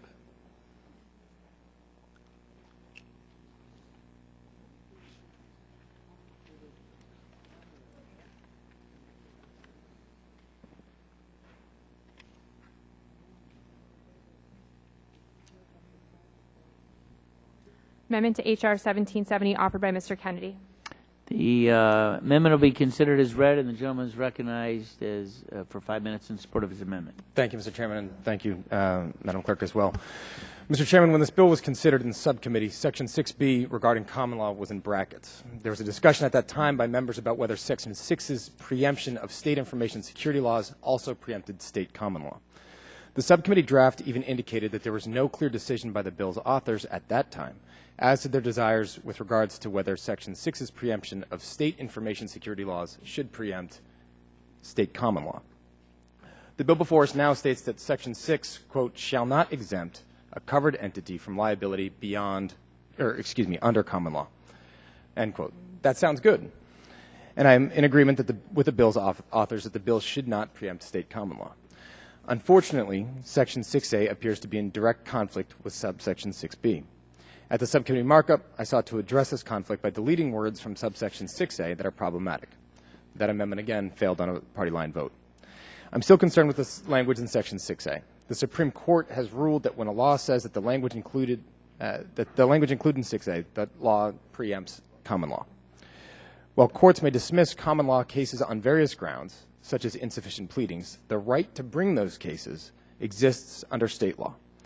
These cases include tortious interference with a business relationship, implied covenant of good faith and fair dealing, as with this claim in the Supreme Court case mentioned above, and the negligent misrepresentation, unjust enrichment, and so on. The amendment before us now seeks to ensure that those cases claiming negligent misrepresentation are not dismissed due to the passage of the bill before us. It is just one of many common law actions that I will assume the authors do not intend to preempt by this bill. Since it is a claim seen in the context of data security and breach notification, it's good for illustrative purposes. Here's an example. An individual could buy a firearm from a dealer, and the dealer could have a written policy claiming that it would secure the personal information needed to perform a background check for that purchaser. If the firearm dealer then failed to secure that information, an individual might want to bring an action claiming negligent misrepresentation. This amendment should be supported so that states, courts, and other stakeholders understand that regardless of the language in 6A, this committee does not want to preempt state common law. Thank you, Mr. Chairman. I yield back. Would you yield, Mr. Kennedy? Yes, of course. Mr. Chairman, I just want to urge support for the Kennedy Common Law Amendment. In today's modern society, you can't function without using a product or service that maintains your personal information in electronic form. With the benefits that come with this new technology, there are serious financial, physical, reputation, and other harms that can befall an individual if their information is breached. Since the founding of the U.S., common law protections have given Americans recourse for their injury, even when rapidly changing technologies have led to new forms of harm previously unanticipated. Today, consumers can seek remedy under a number of common law claims when their information is breached. Recently, consumers have used common law claims such as negligence, breach of implied contract, and unjust enrichment to seek remedy after a breach. If consumers have suffered because of one of these torts, they should be able to have a court vindicate their rights. Similarly, one business should be able to seek recourse if it believes it has been harmed by the actions of another business. Common law is about making sure that the citizens of different states can exert some pretty basic legal protections. In the context of data security and breach notification, these protections are particularly important because they're flexible and accommodate changes in technology and business practices. The language in this bill should make clear that common law is not preempted and that a covered entity is not exempt from liability under common law. In my opinion, our constituents deserve no less, and that's what Mr. Kennedy's amendment would do. Gentleman yields back. Gentleman yields back. Other members wishing to speak on the amendment? I would urge my colleagues to vote no. Oh, gentlelady is recognized. So I am supporting the Kennedy common law amendment. I know that it has been a top priority of Mr. Welch that this bill does not interfere with state common law protection, but unfortunately the preemption language in this bill has been found by the Supreme Court to do exactly that. All state common law protections as they relate to data security would be stripped. This legislation includes a brief savings clause in Section 6 that says, quote, this section shall not exempt a covered entity from liability under common law, unquote. I find the clause both conflicting and vague. The Kennedy Amendment would specify the types of protections that would be maintained under the bill. That includes negligent misrepresentation of the security of financial information, information regarding an individual's purchase of firearms, and information regarding an individual's membership in protest or religious organizations. Protections, I think, that are very important to everyone here. The amendment says that entities can be held accountable for selling or failing to secure that type of information in breach of state common law. This is a common sense amendment, and I expect the full committee will support it and make sure that their constituents have a right to secure data protections. And I yield back, or to yield back. Time is, gentlelady yields back her time. Other members wishing to speak? Seeing none, the vote occurs on the Kennedy Amendment. Roll call has been asked for, so the clerk will call the roll. Mr. Barton. Mr. Barton votes no. Mr. Whitfield. Mr. Whitfield votes no. Mr. Shimkus. Mr. Shimkus votes no. Mr. Pitts. Mr. Pitts votes no. Mr. Walden. Mr. Murphy. Great. Mr. Burgess. Mr. Burgess votes no. Mrs. Blackburn. Mrs. Blackburn votes no. Mr. Scalise. Mr. Latta. Mr. Latta votes no. Mrs. McMorse-Rogers. Mr. Harper. Mr. Harper votes no. Mr. Lance. Mr. Lance votes no. Mr. Guthrie. Mr. Guthrie votes no. Mr. Olson. Mr. Olson votes no. Mr. McKinley. Mr. McKinley votes no. Mr. Pompeo. Mr. Pompeo votes no. Mr. Kinzinger. Mr. Kinzinger votes no. Mr. Griffith. Mr. Griffith votes no. Mr. Billrakis. Mr. Billrakis votes no. Mr. Johnson. Mr. Johnson votes no. Mr. Long. Mr. Long votes no. Mrs. Elmers. Mrs. Elmers votes no. Mr. Bouchon. Mr. Bouchon votes no. Mr. Flores. Mrs. Brooks. Mrs. Brooks votes no. Mr. Mullen. Mr. Mullen votes no. Mr. Hudson. Mr. Hudson votes no. Mr. Collins. Mr. Collins votes no. Mr. Kramer. Mr. Kramer votes no. Mr. Pallone. Mr. Pallone votes aye. Mr. Rush. Mr. Rush votes aye. Ms. Eshoo. Ms. Eshoo votes aye. Mr. Engel. Mr. Green. Ms. DeGette. Ms. DeGette votes aye. Ms. Capps. Ms. Capps. Ms. Capps votes aye. Mr. Doyle. Mr. Doyle votes aye. Ms. Schakowsky. Ms. Schakowsky votes aye. Mr. Butterfield. Ms. Matsui. Ms. Matsui votes aye. Ms. Castor. Ms. Castor votes aye. Mr. Sarbanes. Mr. Sarbanes votes aye. Mr. McNerney. Mr. McNerney votes aye. Mr. Welsh. Mr. Lujan. Mr. Lujan votes aye. Mr. Tonko. Mr. Yarmouth. Oh, Mr. Welsh. Mr. Welsh votes aye. Mr. Lujan. Oh, Mr. Tonko. Okay, sorry. Mr. Yarmouth. Mr. Yarmouth votes aye. Ms. Clark. Mr. Loebsack. Mr. Loebsack votes aye. Mr. Schrader. Mr. Schrader votes aye. Mr. Kennedy. Mr. Kennedy votes aye. Mr. Cardenas. Chairman Upton. Chairman Upton votes no. Other members wishing to cast a vote? Mr. Walden? Mr. Walden votes no. Tomko? Mr. Tonko votes aye. Mr. Cardenas, I'm sorry, Mr. Cardenas. Mr. Cardenas votes aye. All right. Other members wishing to cast a vote? Seeing none, the clerk will report the tally. So what I'm suggesting is that maybe we can work.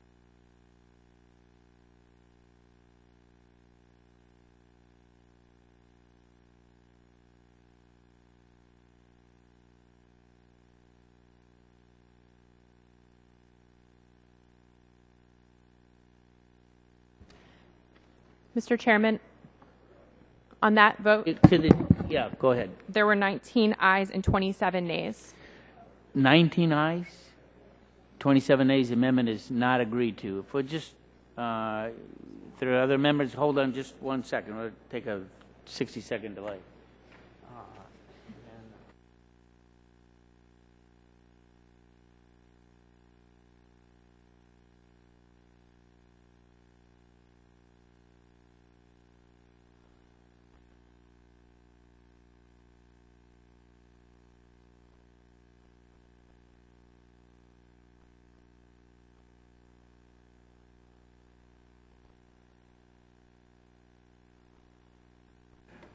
There are further amendments to the bill. Seeing, would you recognize the gentleman from California, Mr. Cardenas. Has, I think, some amendments on block. Yes, thank you. Cardenas Amendment 1-2 in block with 1-3 and 1-7. So, Mr. Cardenas, what I might suggest, it's obviously up to you, is that you have, as I understand it, 6 amendments. Correct. So what I'd like to do is suggest that you put 6 amendments in block, and then we'll have a little colloquy. Okay. And then you can decide what to do. Okay. And then we can get the final. So, ask unanimous consent that your 6 amendments be offered in block, if that's all right. Okay. What I'd like to do, Mr. Chairman, is take them in block, but I'd like to speak to my amendment. Yeah, you can speak to as many of them as you want. So the clerk will report the amendments in block. Amendment to H.R. 1770 offered by Mr. Cardenas of California. And the gentleman is recognized for 5 minutes in support of all 6 amendments. And then we'll have a colloquy at the end. Thank you very much, Mr. Chairman and members. Speaking to Amendment 012, which was submitted at 12:08 a.m., which would lower the trigger to inform law enforcement entities and to inform the state AGs. Also, what it would do is lower it from 10,000, which the current bill has, to 5,000. For example, in California, there's a minimum requirement of a breach period. So this amendment actually speaks to a compromise between the current bill, which has 10,000, and to what is standard in California, which is a simple breach, to 5,000. So with that, what I'd like to do, Mr. Chairman, is withdraw that amendment, as the chairman has indicated that perhaps we could work on the threshold of that, the threshold lowering from 10,000. So we'll continue to work on that. So I'll withdraw that amendment, which is seen as 012, which was submitted at 10:08 a.m. In addition to that, I'd like to speak to the amendment 013, for which refers to the breaches that affect more than 2,500 residents. The covered entity must issue a sample notification to the affected AGs as well as the FTC. The current bill does not require that the affected, the AGs in the affected states be notified, and that's the main effort of that particular amendment. And that way, each state attorney generals can make sure that the notifications are accurate and in plain language, so that each consumer and or victim understands what has happened. So this amendment actually speaks to not only the 2,500 residents affected, but it also speaks to making sure that the AGs are able to review and make sure that the entities that were involved with being affected by the breach are actually notifying in plain language, so people understand what has in fact occurred with their personal information.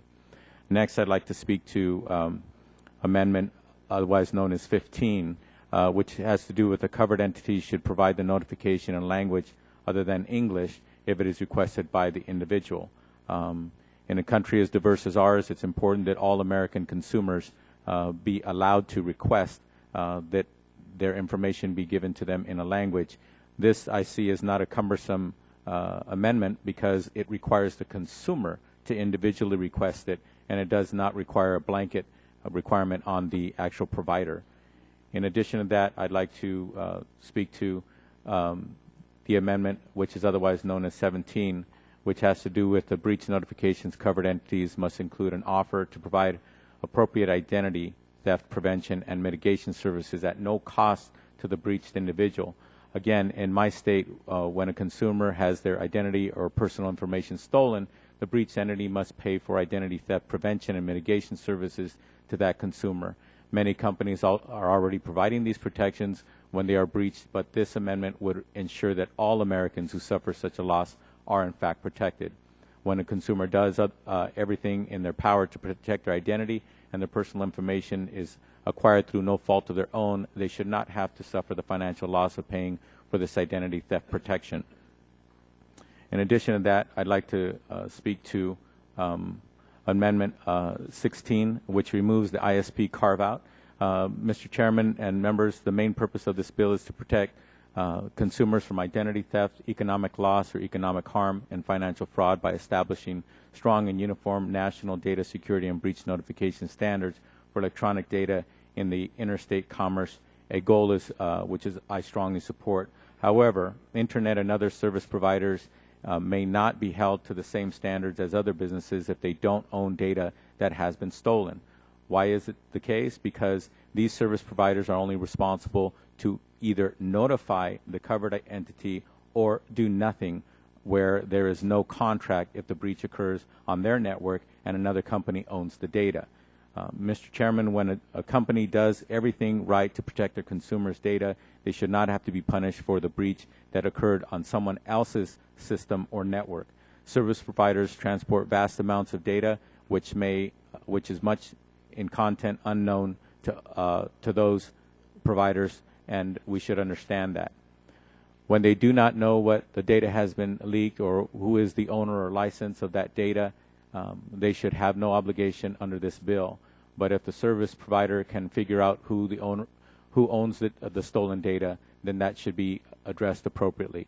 But this particular amendment, due to the shortage of time, I'll just announce that I will withdraw this amendment known as 16, and hopefully we can work on a compromise and put this important compromise in the final version of the bill. And with that, I'll just mention that Amendment 18 allows states to petition the FTC for a waiver to go beyond the federal bill for data breach, which allows, if they can prove that, there is significant harm to their residents. Mr. Chairman. Yeah. Recognize myself to strike the last word. I commend this bill has been a long work in progress. It's not only the last couple of weeks coming from the subcommittee, Mark, but as Mr. Barton, Mr. Rush, and others that were on the committee for years have recognized that we've been dealing with this, and we've wanted to get something done with the bottom line that is the same, to protect our consumers. And we're not done yet.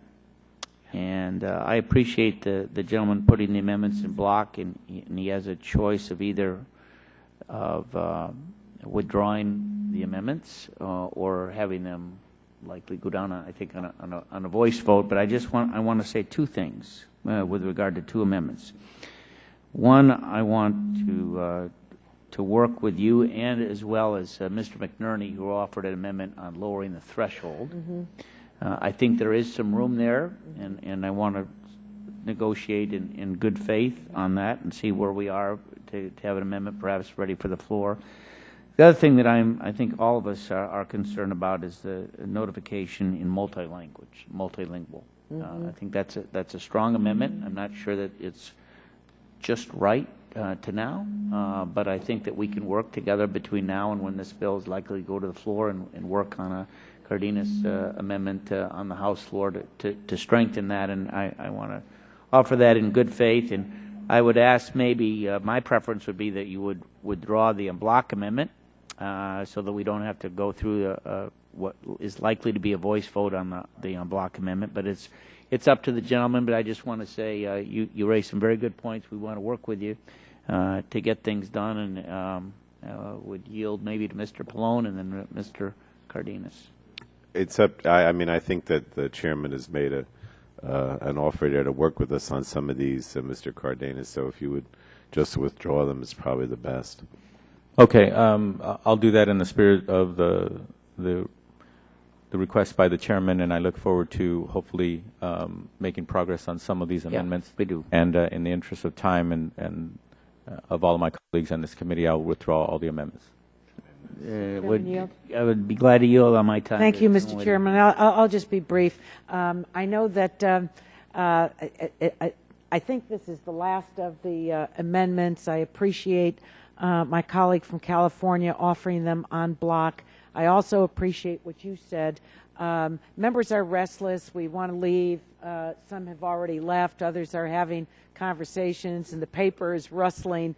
But I listened very carefully to each one of his amendments. And as you said, Mr. Chairman, there really is promise in them. So I appreciate your saying that you'll work with Mr. Cardenas. He's really offered some thoughtful additions that I think will strengthen the overall effort. So I appreciate that, and I yield back. Thank you for yielding to me.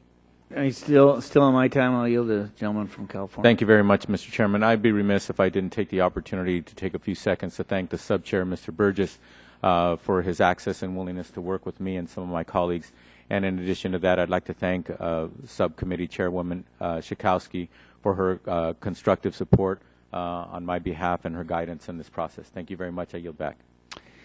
Okay. I'll yield back my time. And are there further amendments to the bill?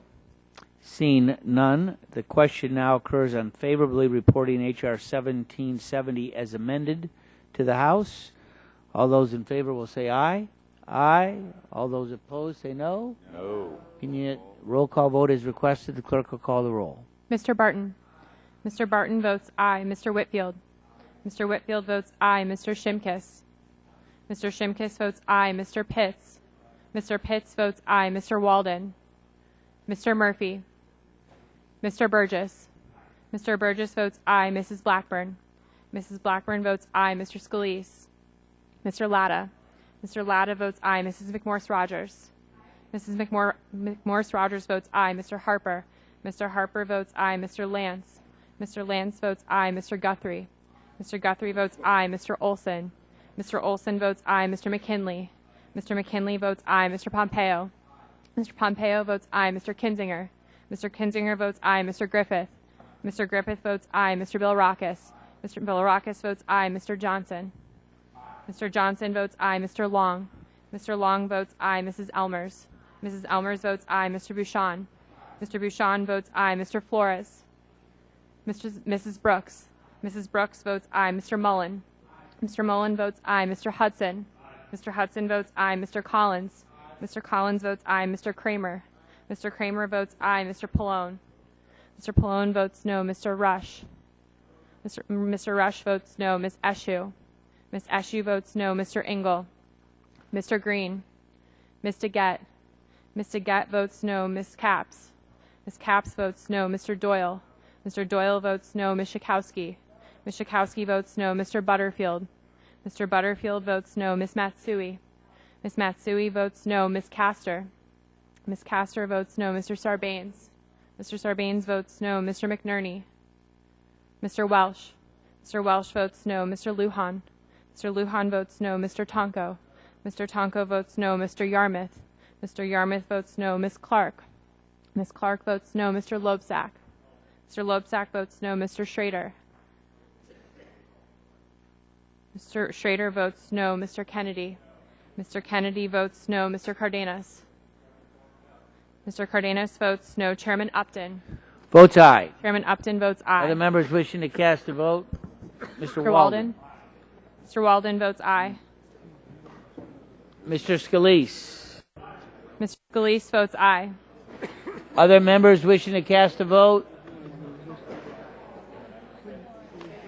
Mr. Chairman. Seeing none, the clerk will report the tally, and I would ask unanimous consent while you're adding Yes, numbers? I ask for unanimous consent to place in the record a letter dated April 14th from 6 consumer organizations, Mr. Chairman. Without objection, the letter will be inserted into the record. Thank you very much.